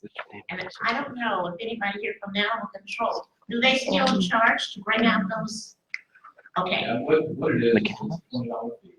You come up, you fill out some paperwork, and then when you bring the track back, you get your $20. let me tell you, this is what I told them. I'm not picking up no trash. Because I'm allergic to them. See, this is not right for me. You know what they said in it? In a situation like that, you can call us, we'll come out and pick up the cat. Well, I'm gonna tell you what happened. A few years ago, I had those 40 cats. The lady down the street was feeding them. She was feeding the cats, and I went down and asked her, please don't feed these cats. And she said, you don't like animals, but there is an ordinance not to feed these cats. If you don't show ownership, you're not to feed them. But they're doing that. And this is how the population is growing. So finally, the police chief, they helped me in getting her with a fine. She had cats in her house, cats everywhere, the whole the cats were walking down the middle of the street like they owned it. That's how bad it was. So, yeah, I'm not gonna pay for these, you know, the cages. Now with these other people, because they could only bring one cage out. One cage. And I had so many cats. So within one day, I was constantly calling animal control to come pick up these cages, because that's how fast I was catching cats. And animal control do not have the staff. They do not have enough staff.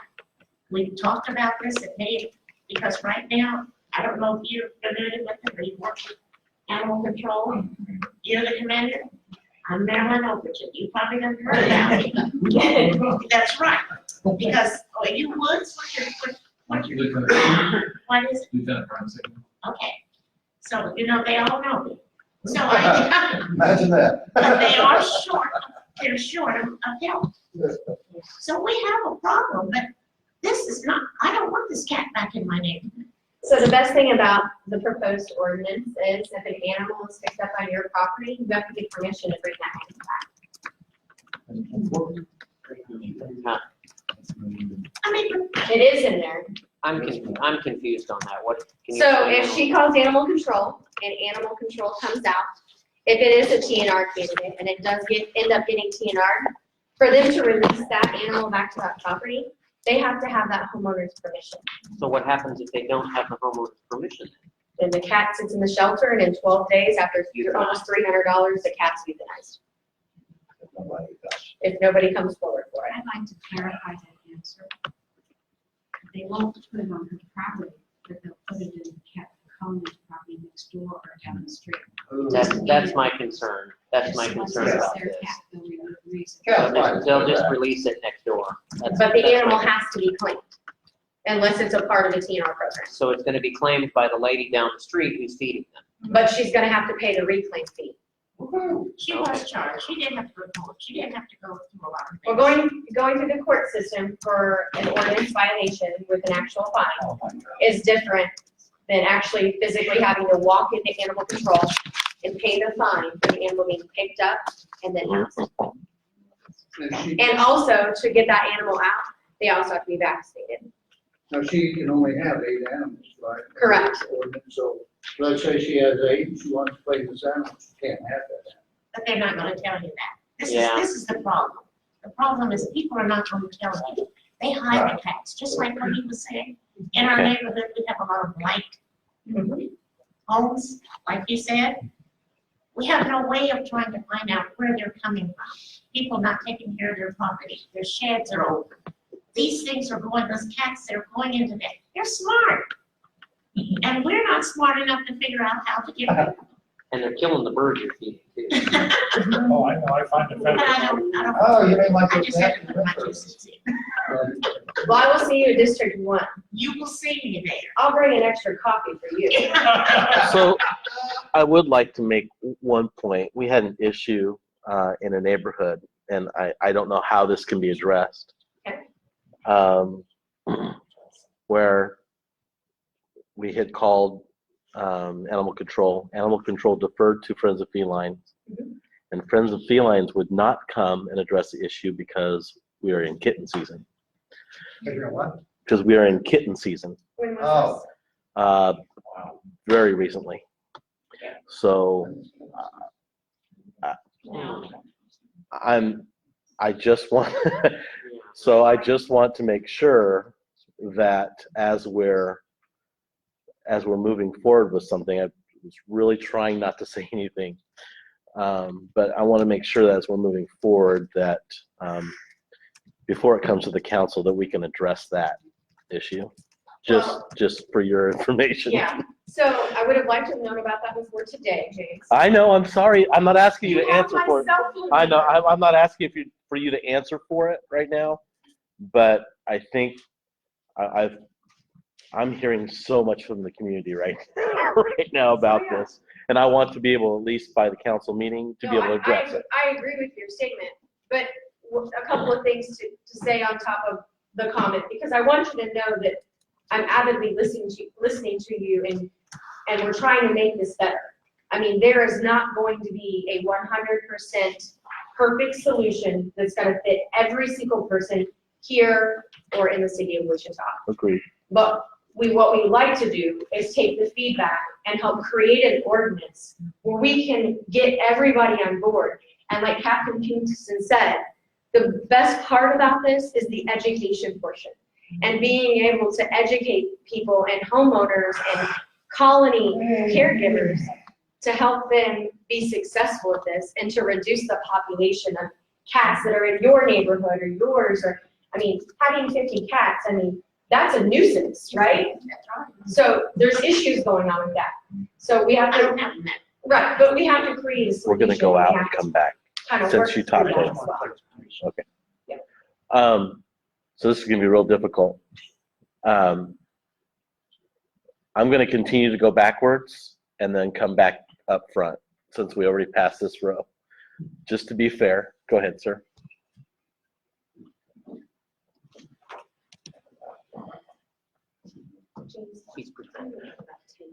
That's fine. That's My name's fine. Tommy Mert. I live in District 6. I'm also currently president of Wichita Audubon for a few more weeks, a few more months, and change over in Audubon has come out against this proposal. We've got a number of issues with it. I was one of the primary authors of the paper that you have in front of you, which says some changes that need to be done to this. The proposal actually came from a very small group of people. The ordinance that has been submitted today. It had minimum support on the advisory board. It was very strictly limited input from anybody who was not part of the cat feeder group. So what you've heard today is not what actually happened during the process of writing the ordinance. This ordinance changes the definition of a feral cat to a community cat in the hope that the neighborhoods will then have to accept what this minority wants. Here's the kicker. In the ordinance, they state that the cat feeder is not responsible for the cat, is not the owner, and is legally responsible. So the cat feeder would not legally be responsible if something happened to a child, property, or anything else. It goes back to your question about whether it's feral or a community cat. They're trying to change everything to be a community cat, but nobody owns it except the wider community, which means that I become part owners of those cats. And that's not what we want to do. This group of cat feeders has been doing this for 4 or 5 years already, outside of the city current city ordinances. Now they want to change the ordinance so that you and I have no rights as property owners and nature owners. And during the time they've been doing this, the population has only increased. So it shows that it's not working what they're doing. Wichita Audubon and a group of concerned citizens have prepared a list of changes and objections to this ordinance, which you can give. Our hope is that you will reject this proposal and send it back to the city legal department to be rewritten with a broader participation. We've already given this to the animal services. It was ignored. Nothing happened to that. Ms. McCurdy and her supporters here cannot tell you that the number of feral cats in our city will be reduced in 3 to 5 years, because that has never happened in any city this size that has been studied. She said earlier, Oklahoma City, Lawrence, and others, but those 2 cities just recently passed it, so there's no information yet from Oklahoma City or from Lawrence on the effect of a TNR ordinance. They've only passed it in the last few months. So And there's no studies being done on those right now. The studies which have been done in Florida and Hawaii and other places have shown that it does not work. This ordinance does nothing to prevent owners from dumping their unwanted kittens in our parks or to stop cat owners from letting their pets wander the streets. We don't allow dogs or other pets to do that, and we shouldn't do that for cats. I gave you a handout from the American Bird Conservancy.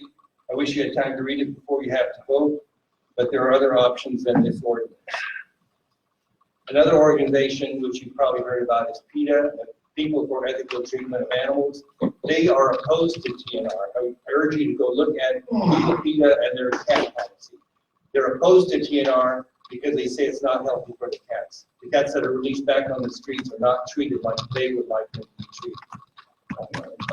So, Wichita Audubon and a group of concerned citizens urge you to vote no on this proposal. Thank you. Have you had questions? Can you support any of the studies that you're talking about? Can you tell us? They're listed in the article that's in the back there. Thank you. May I ask? They're all publicly available too. I Okay, do, go ahead. I do, but I want, who has a question and not a statement? Okay, one.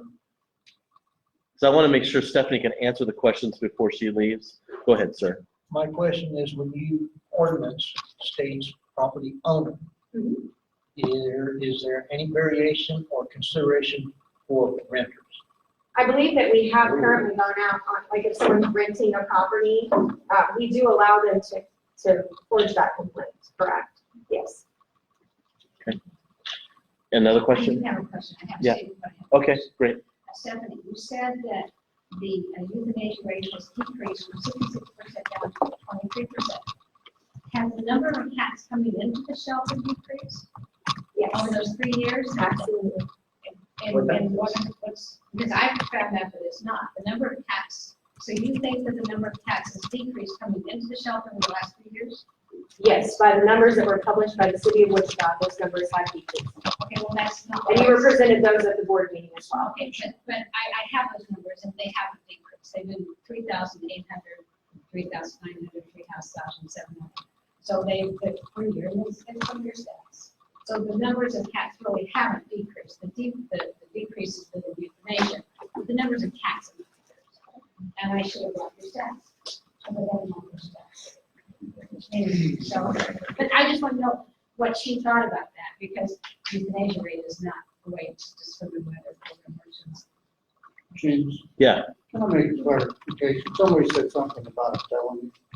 And on this ordinance, the reference to it on 6.04-4.190 violation, it's a misdemeanor charge. With a $1,000 They fine. meant that they would kill the cat. No, I'm talking about violations of this ordinance. Right. The punishments for it are stipulated in. If I was to kill one of them cats. Well, let me just say what I want to, can I please speak? Yeah. Sorry, Okay, I apologize. the ordinance violation reference number, it says that it's a misdemeanor offense. It's not a felony offense with a $1,000 fine and up to a year in jail. So it's still a misdemeanor charge. It's not a felony in violation of the ordinance that's being presented.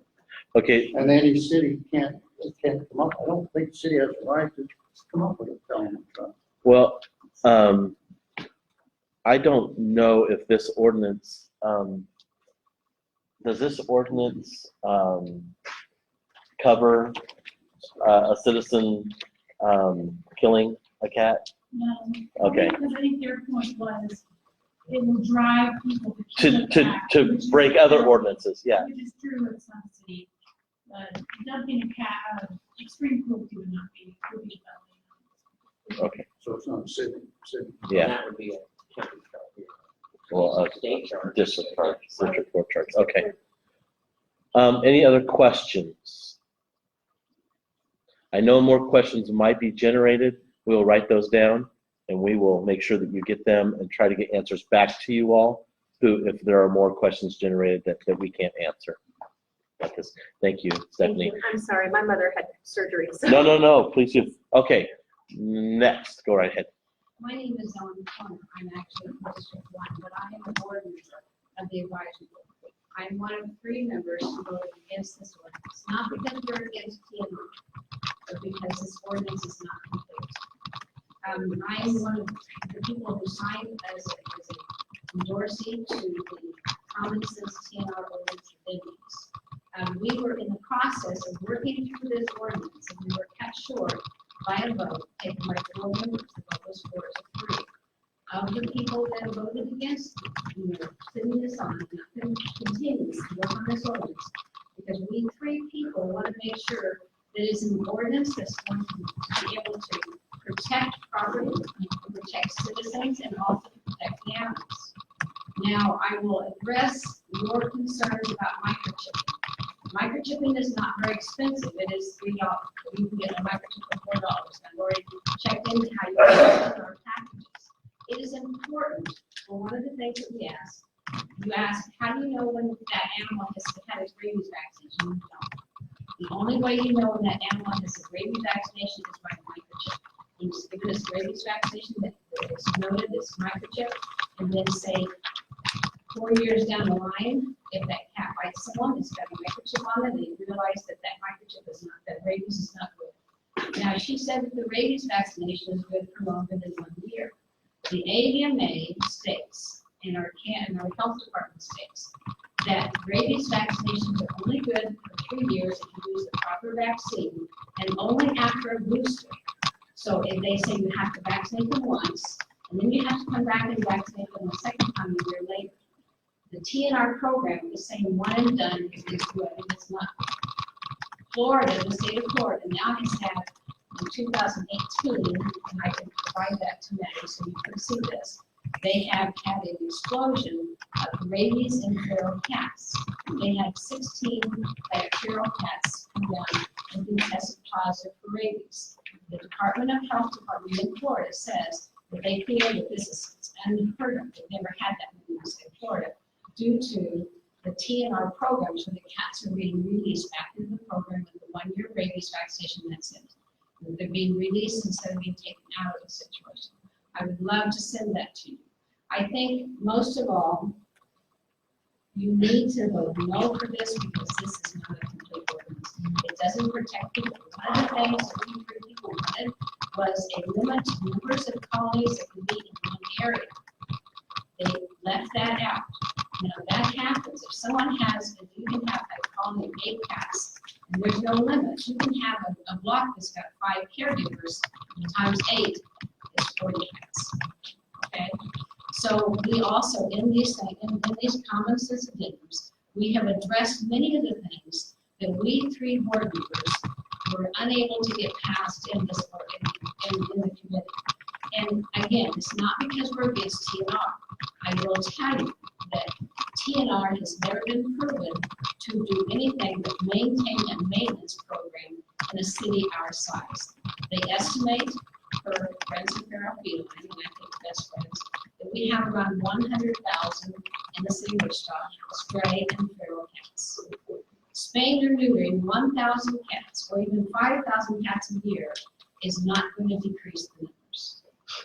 They also don't take into effect the fact that cats, the feral cat population is always fed into by owned cats that are abandoned. So I'm hoping that the city will make sure that they do. I want something to happen. I want something to correct the problem with all these cats, for the public and for the cats themselves. This TNR ordinance is not a standalone, is not a standalone ordinance. We need to also address home cats. Then we can address the cause of why these cats keep coming into the program.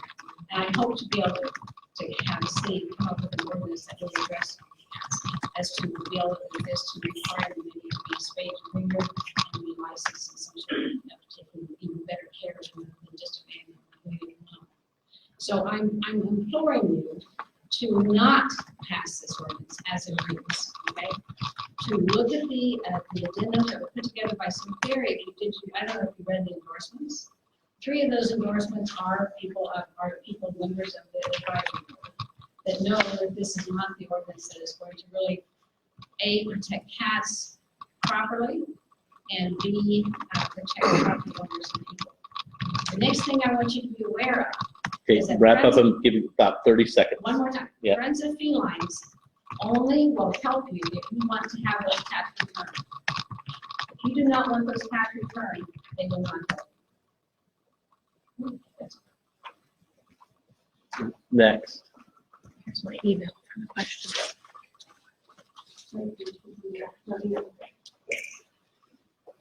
Sure, go ahead. You had, Me? yeah. you- Okay, you had- yeah, I first read about this back in, I believe, it was August or September, that they were having a meeting. And I attended every, one of the animal control advisory meetings from September to November. And people were not even people on the board were not allowed to give input. The chair had that thing locked down. The chair on many occasions said that we're here to pass the TNR ordinance by Christmas, and that's what we're gonna do.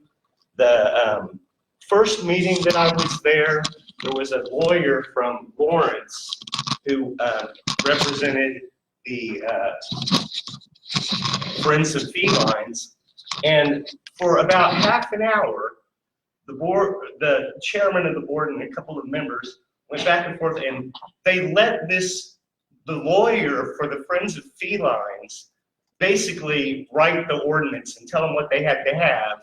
And it was so important that the ordinance said that there was no ownership of these cats. The thing was written by the lawyer for one side of the issue.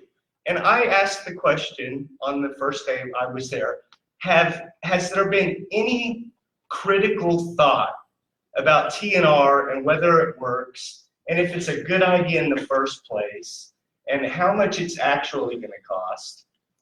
And I really felt like I was shut down and insulted.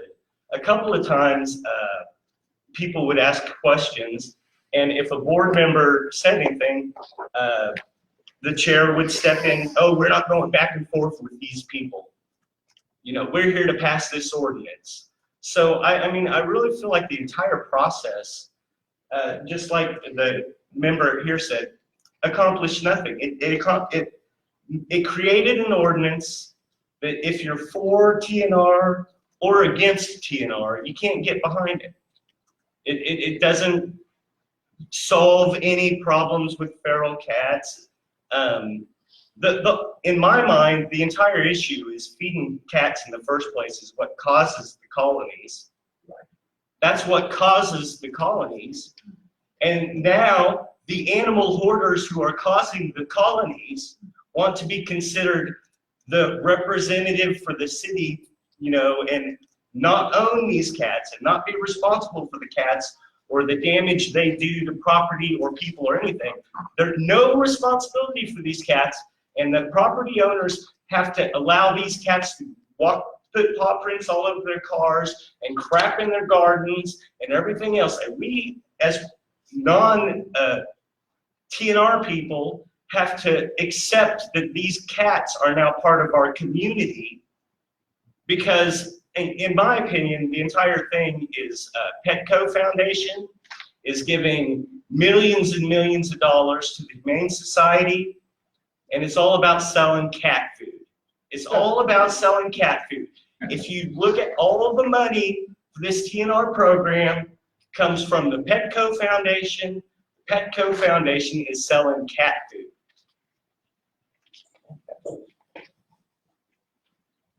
It's ridiculous. At minimum, this thing should be kicked back to the Animal Advisory Board, and then people like me should be allowed to give input so that crappy ordinances like this that will accomplish nothing, will not, over the long term or the short term or anything, reduce any population. It's not going to do anything but keep cat ladies from being responsible for rabies that some kid gets from their colony that they created and caused in the first place.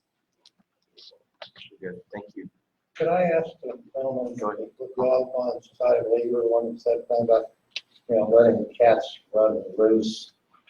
Don't- The only way I know to do this is sarcastically. Do you have any idea how much endless amusement there is if you put a cat on a leash? How are you going to keep them from running? I mean, we have a little cat that can scale a 6-foot concrete wall. I have a cat that's inside. She's never been outside in her life. That's the best life for a cat, for a pet cat, for a companion. There are cat sanctuaries that have been built that are totally enclosed, so a cat can't get in, under, over, around. Animals that are attracted to the feed, like raccoons and possums and other things, cannot get into where the cats are, where the cats are being fed. The cats live a sheltered life there. Well, we have a little dog run, our little dog, Red, and, you know, you open the door for the dog, you open the door for the cat. So, you know, it's important. Until recently, the cats, one of them just decided he was gonna lay down in the laundry room and, not look at that. That says they have heart attacks, he's a big male, so. I was worried about maybe he had something that would be contagious to the others, but he said no. But I just, well, I really like, slide 4. First of all, I don't know who was surveyed. Hold on just a second, Paul. Okay. Well, I'm gonna officially bring comments back up here for us to discuss. And since nobody else had any other comments, I just wanted to make that point. Go ahead, Paul. Slide 4, community survey found. To what extent of what community was surveyed?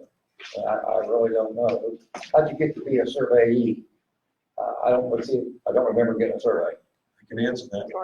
Okay, please. He's not here, but Richard Ruth did a bunch of research on the addresses. They were from Omaha, they were from Colorado, and then the questions were all tainted. 20%. That's typical survey. Yeah, 20% said that it was a problem. Feral Thank you, cat that's where I was colony. getting at. I guarantee you, if you pass this, it'll go to 40, 50, 60% if they start putting them next to us.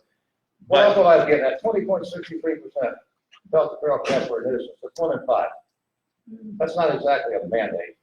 But then you get down here to 48.5, nearly half, thought the most pressing issue for animal control was reducing euthanasia rate. I'm not sure what one has to do with the other. Supper.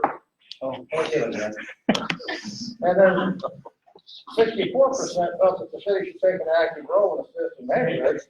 I'm not exactly sure what this assistance is going to be. I don't mean to downplay this because it is much ado, but I'm not sure what about. Yeah, I'd like to, for clarification, how many of you have actually got a copy of the ordinance, the proposed ordinance?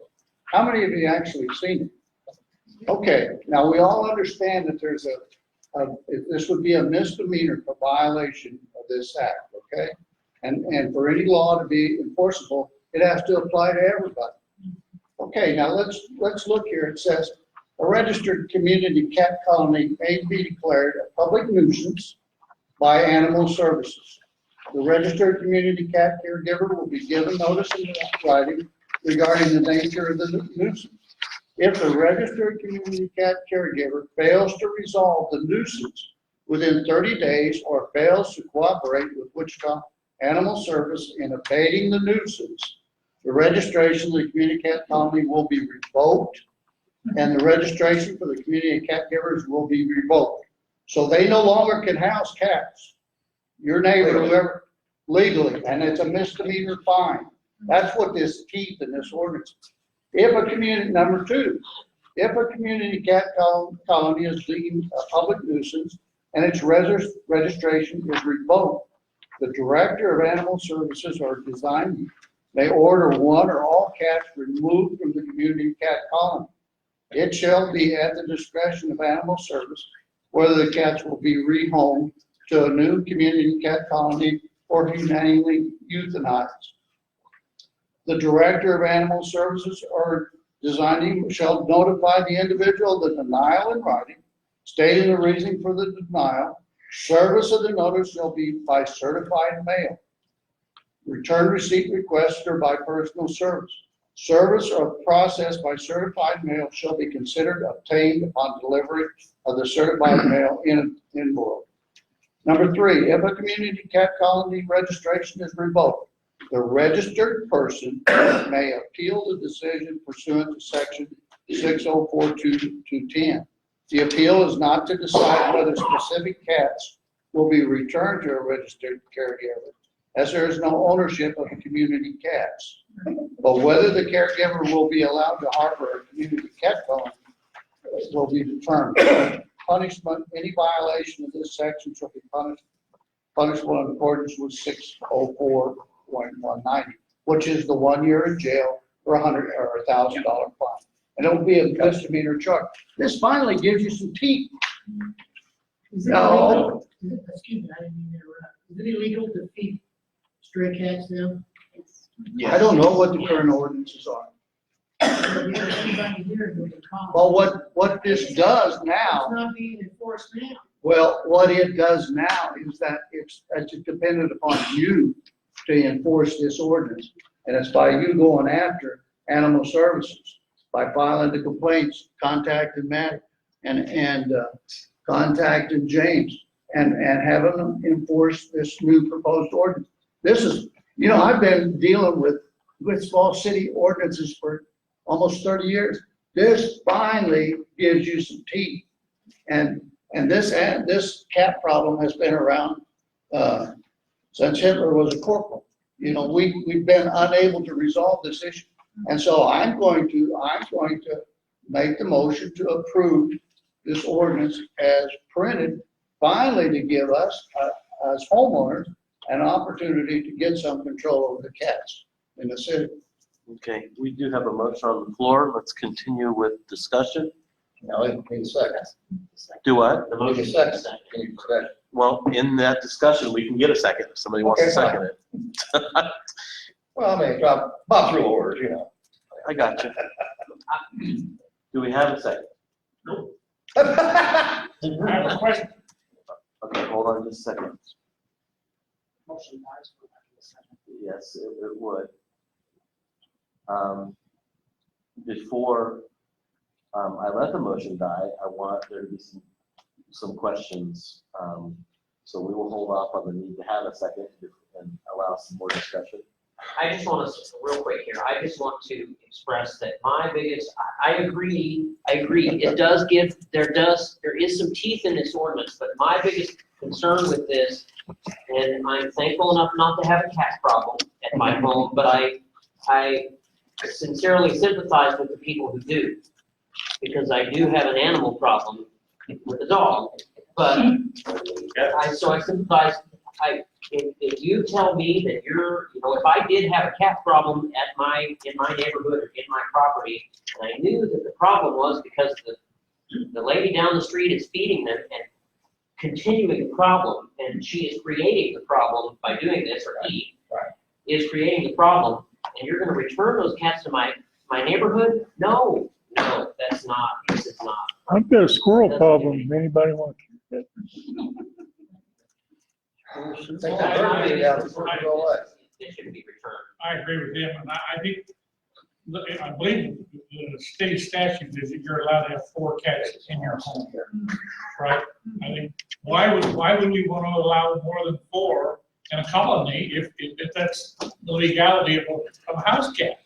And I agree, the problem is not that it's a bad ordinance, I just don't think it goes far enough, because we know the enforcement is going to be a problem, no matter how stringent fines are. How are you going to enforce it when they won't already make 1 or 2 of the priorities? And if the Friends of Felines were so passionate about this, then they should take ownership of all the cats. Good point. And be held responsible for the damages that they cause and everything, the cost that it takes to spay and neuter them and whatever. Any further discussion as we're considering? I'll withdraw my recommendation. I'd like to make a motion though. Okay, Dave is withdrawing his motion. I'd like to make a motion, we table this till further information is gathered, so we know where we're at on this ordinance. I'm not even clear what Dave read a while ago, that there's any bias to what we have here. And I'd like to table it to next month. Can I amend that motion? Being how we're first, it'd be nice to know what happens in the other districts. Well, we will put a report out there. I'm going to suggest that we have an up or down vote, and because that is really what the council needs. If you feel like the ordinance is not clear enough, then I am. then tabling it doesn't give the council any information. Sound like my motion died a lack of a second. So, but that's just my opinion. That's my opinion. Do we have a second for tabling the motion? Well, I'll make a motion to table it till next month. But I think it's incumbent on everybody to read the proposed ordinance so you know what you're talking about.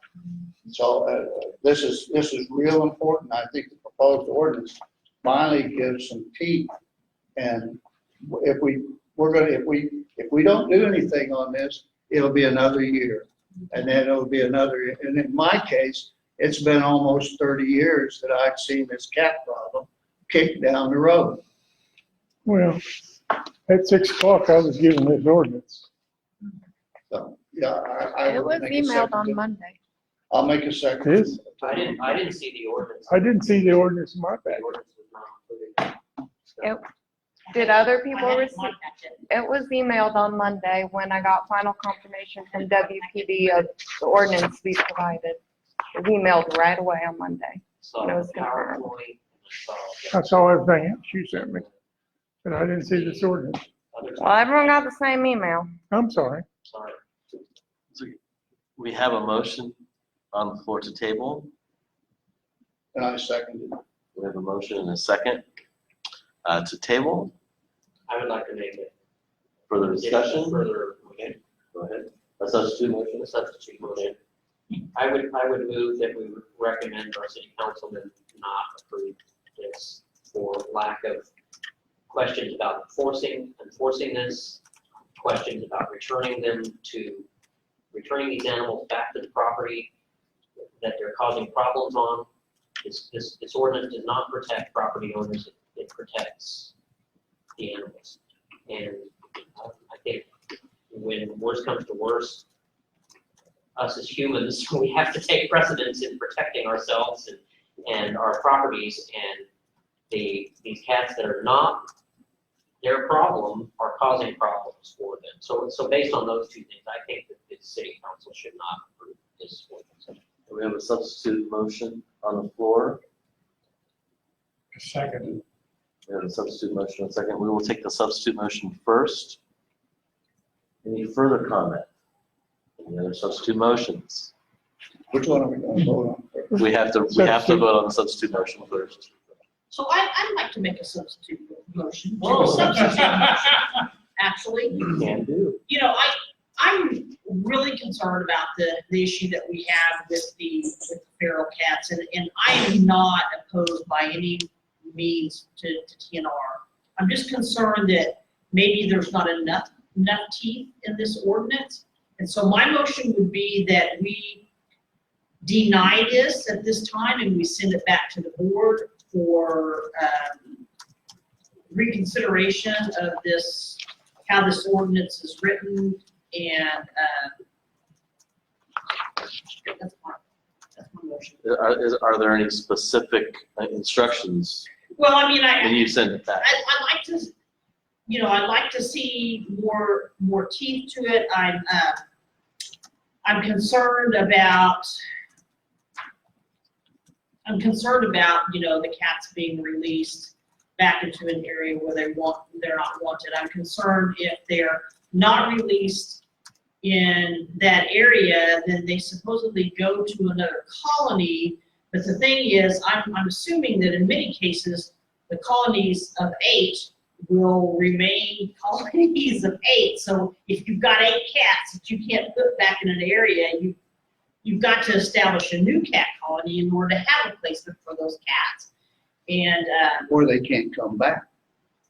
that's what I'm saying. If they can't come back to that place, then you've got to continually Or they're find. supposed to stay at shelter for 12 days.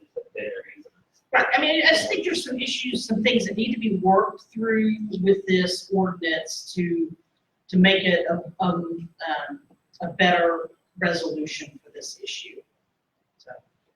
So we have a motion on the floor to send it back for teeth to be put in the ordinance. Do we have a second?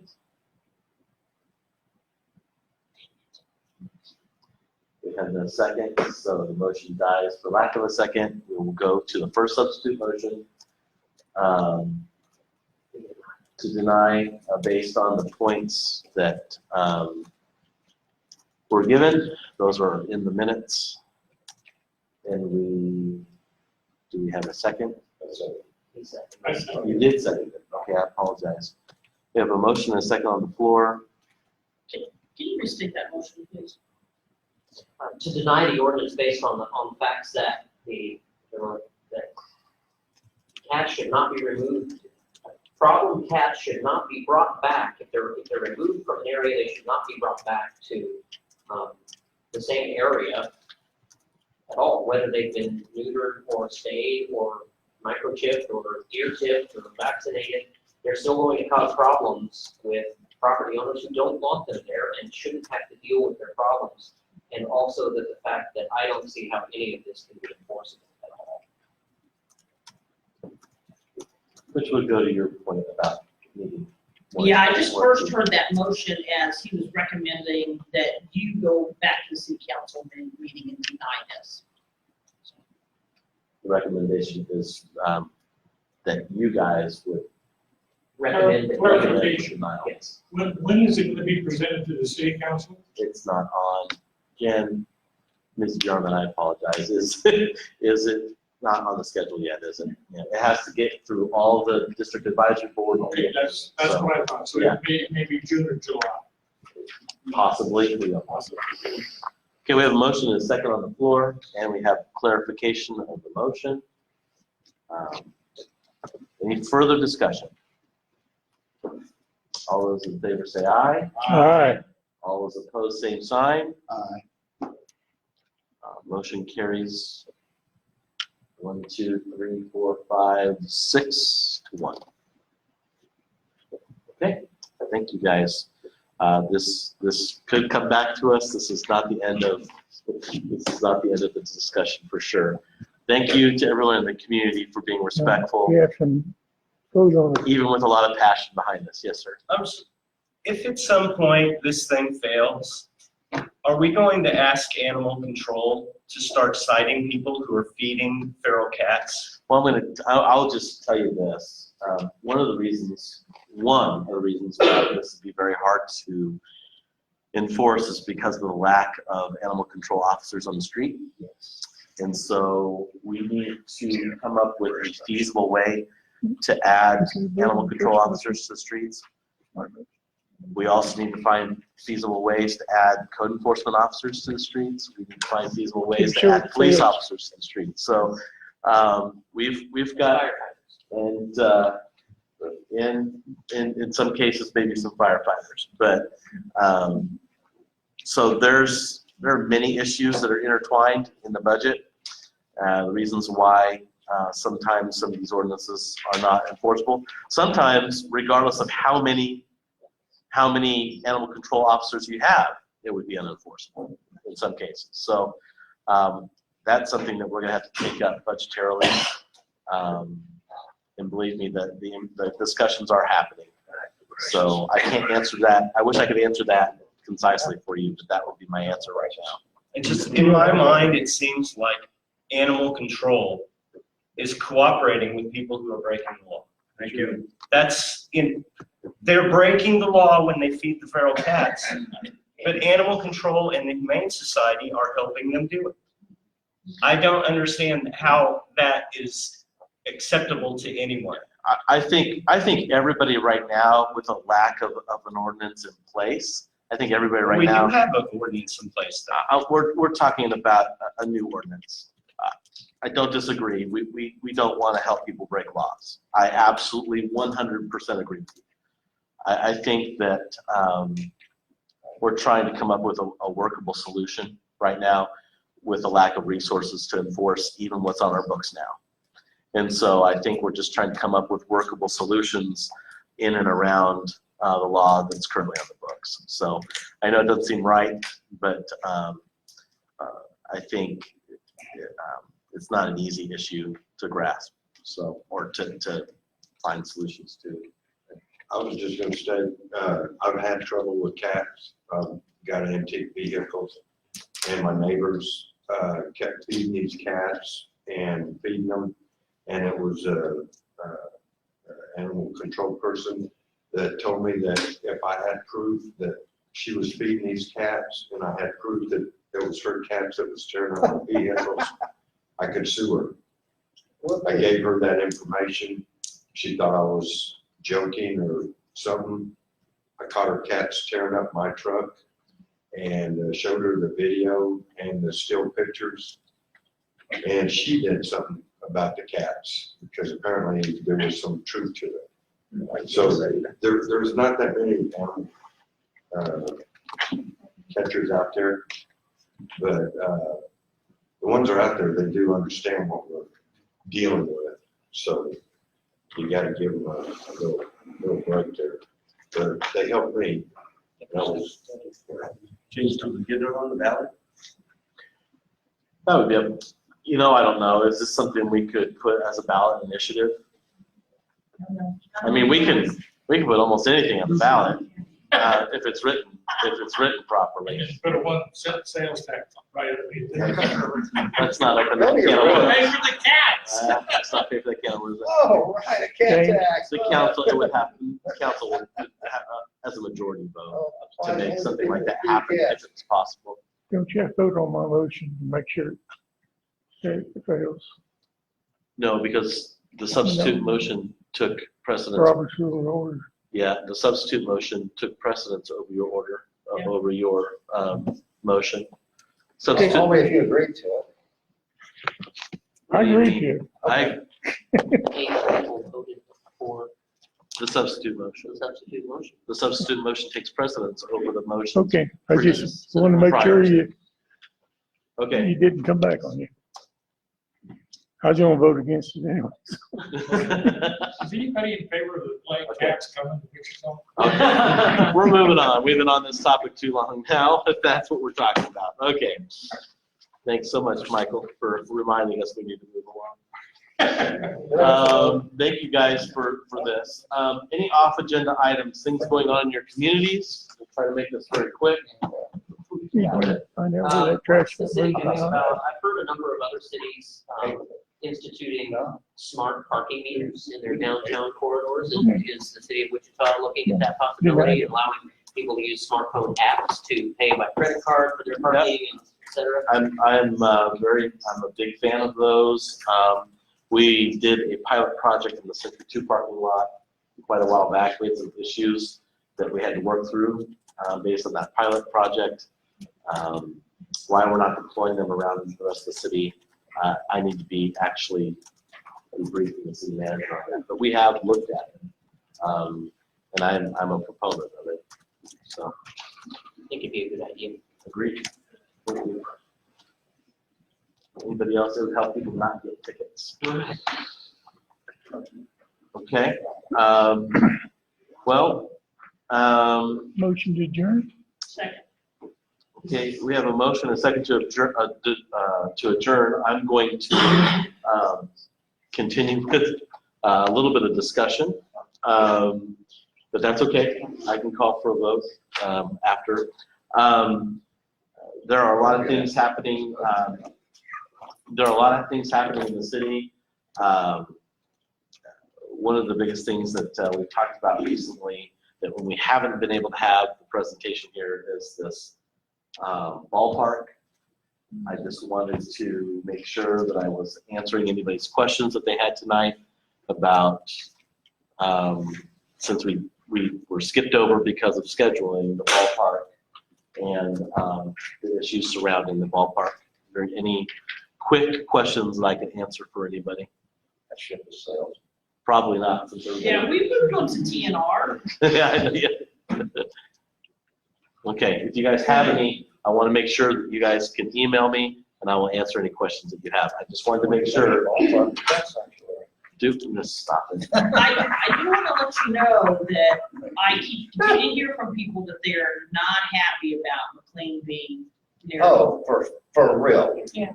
I So- do that on an ongoing basis. So, according to the traffic council, what traffic engineering is telling me, okay, now their information comes from situations around the country.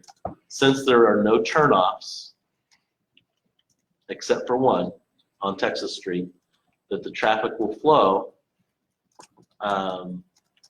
during those off-peak times and peak times, fine. At the ends of where the streets are, it widens out. I'm just telling you. Hold on. I just have a quick Okay. question when you get that. I'm just telling you that at the ends, it flares out so more cars can fit at the intersections. But in that space, since there are no turnoffs, traffic should flow To 2 lanes. to 2 lanes. Now, I do also want to say that there was a huge contingent of people that wanted to totally close McLean. And this was a compromise to accommodate everybody. I know people don't like that word compromise, although I think, well, I think it was something that we were hearing as policymakers.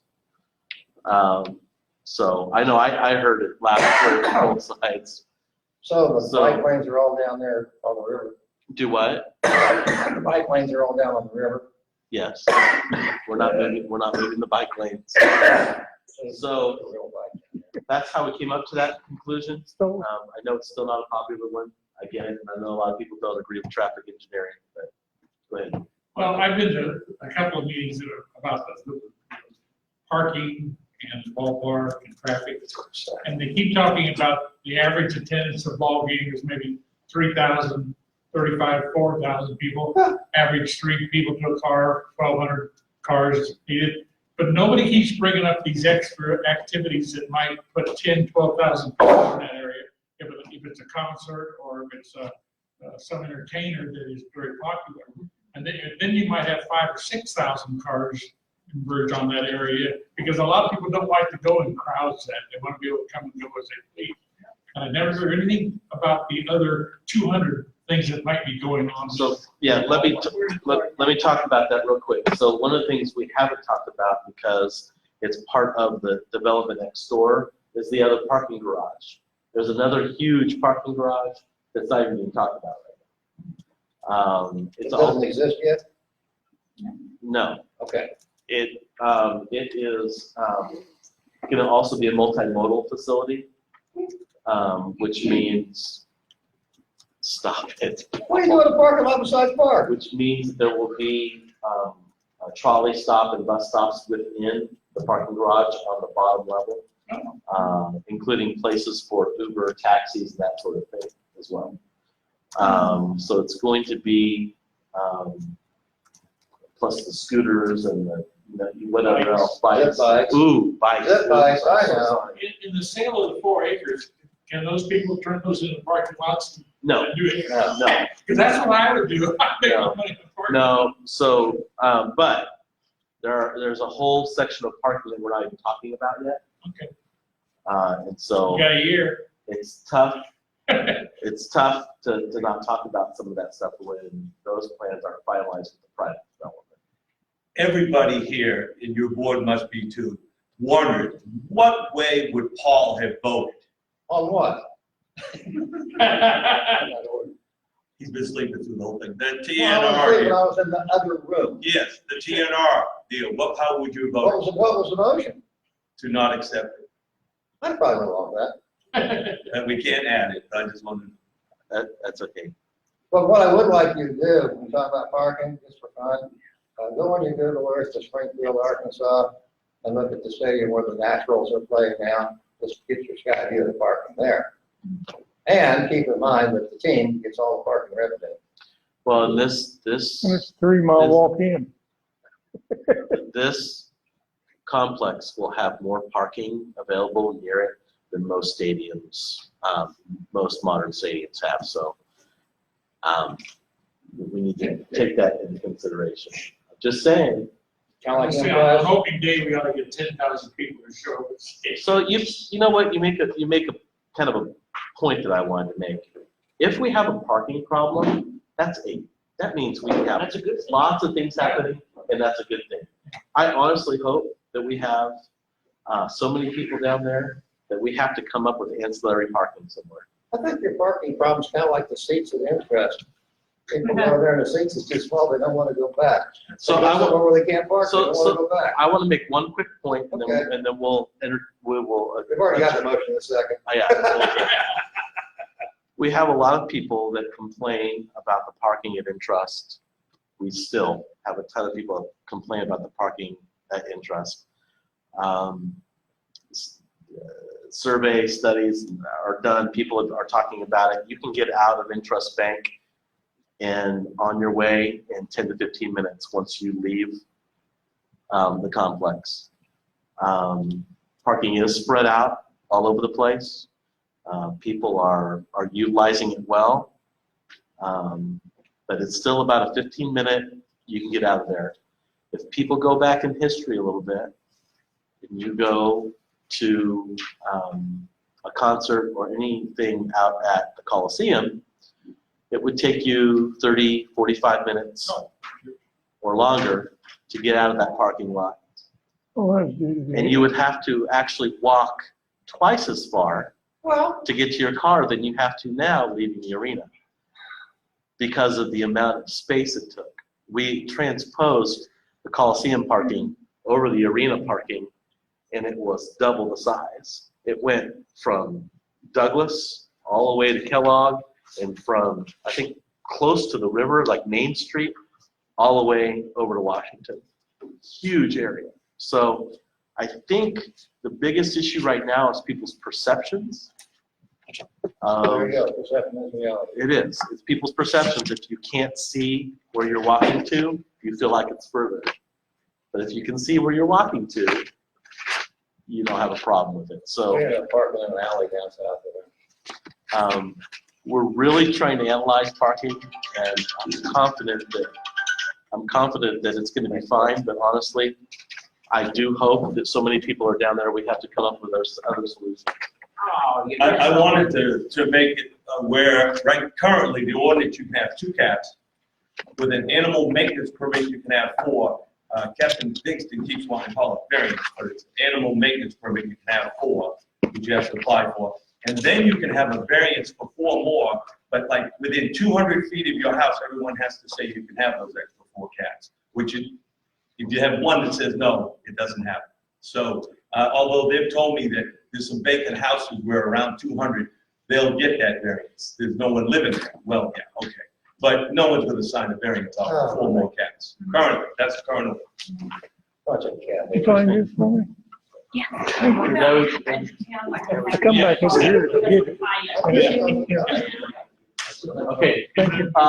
All those in favor of adjourning, say aye. Aye. All opposed? All right. That was Talk to you okay, guys later. crap, so I don't- That's okay.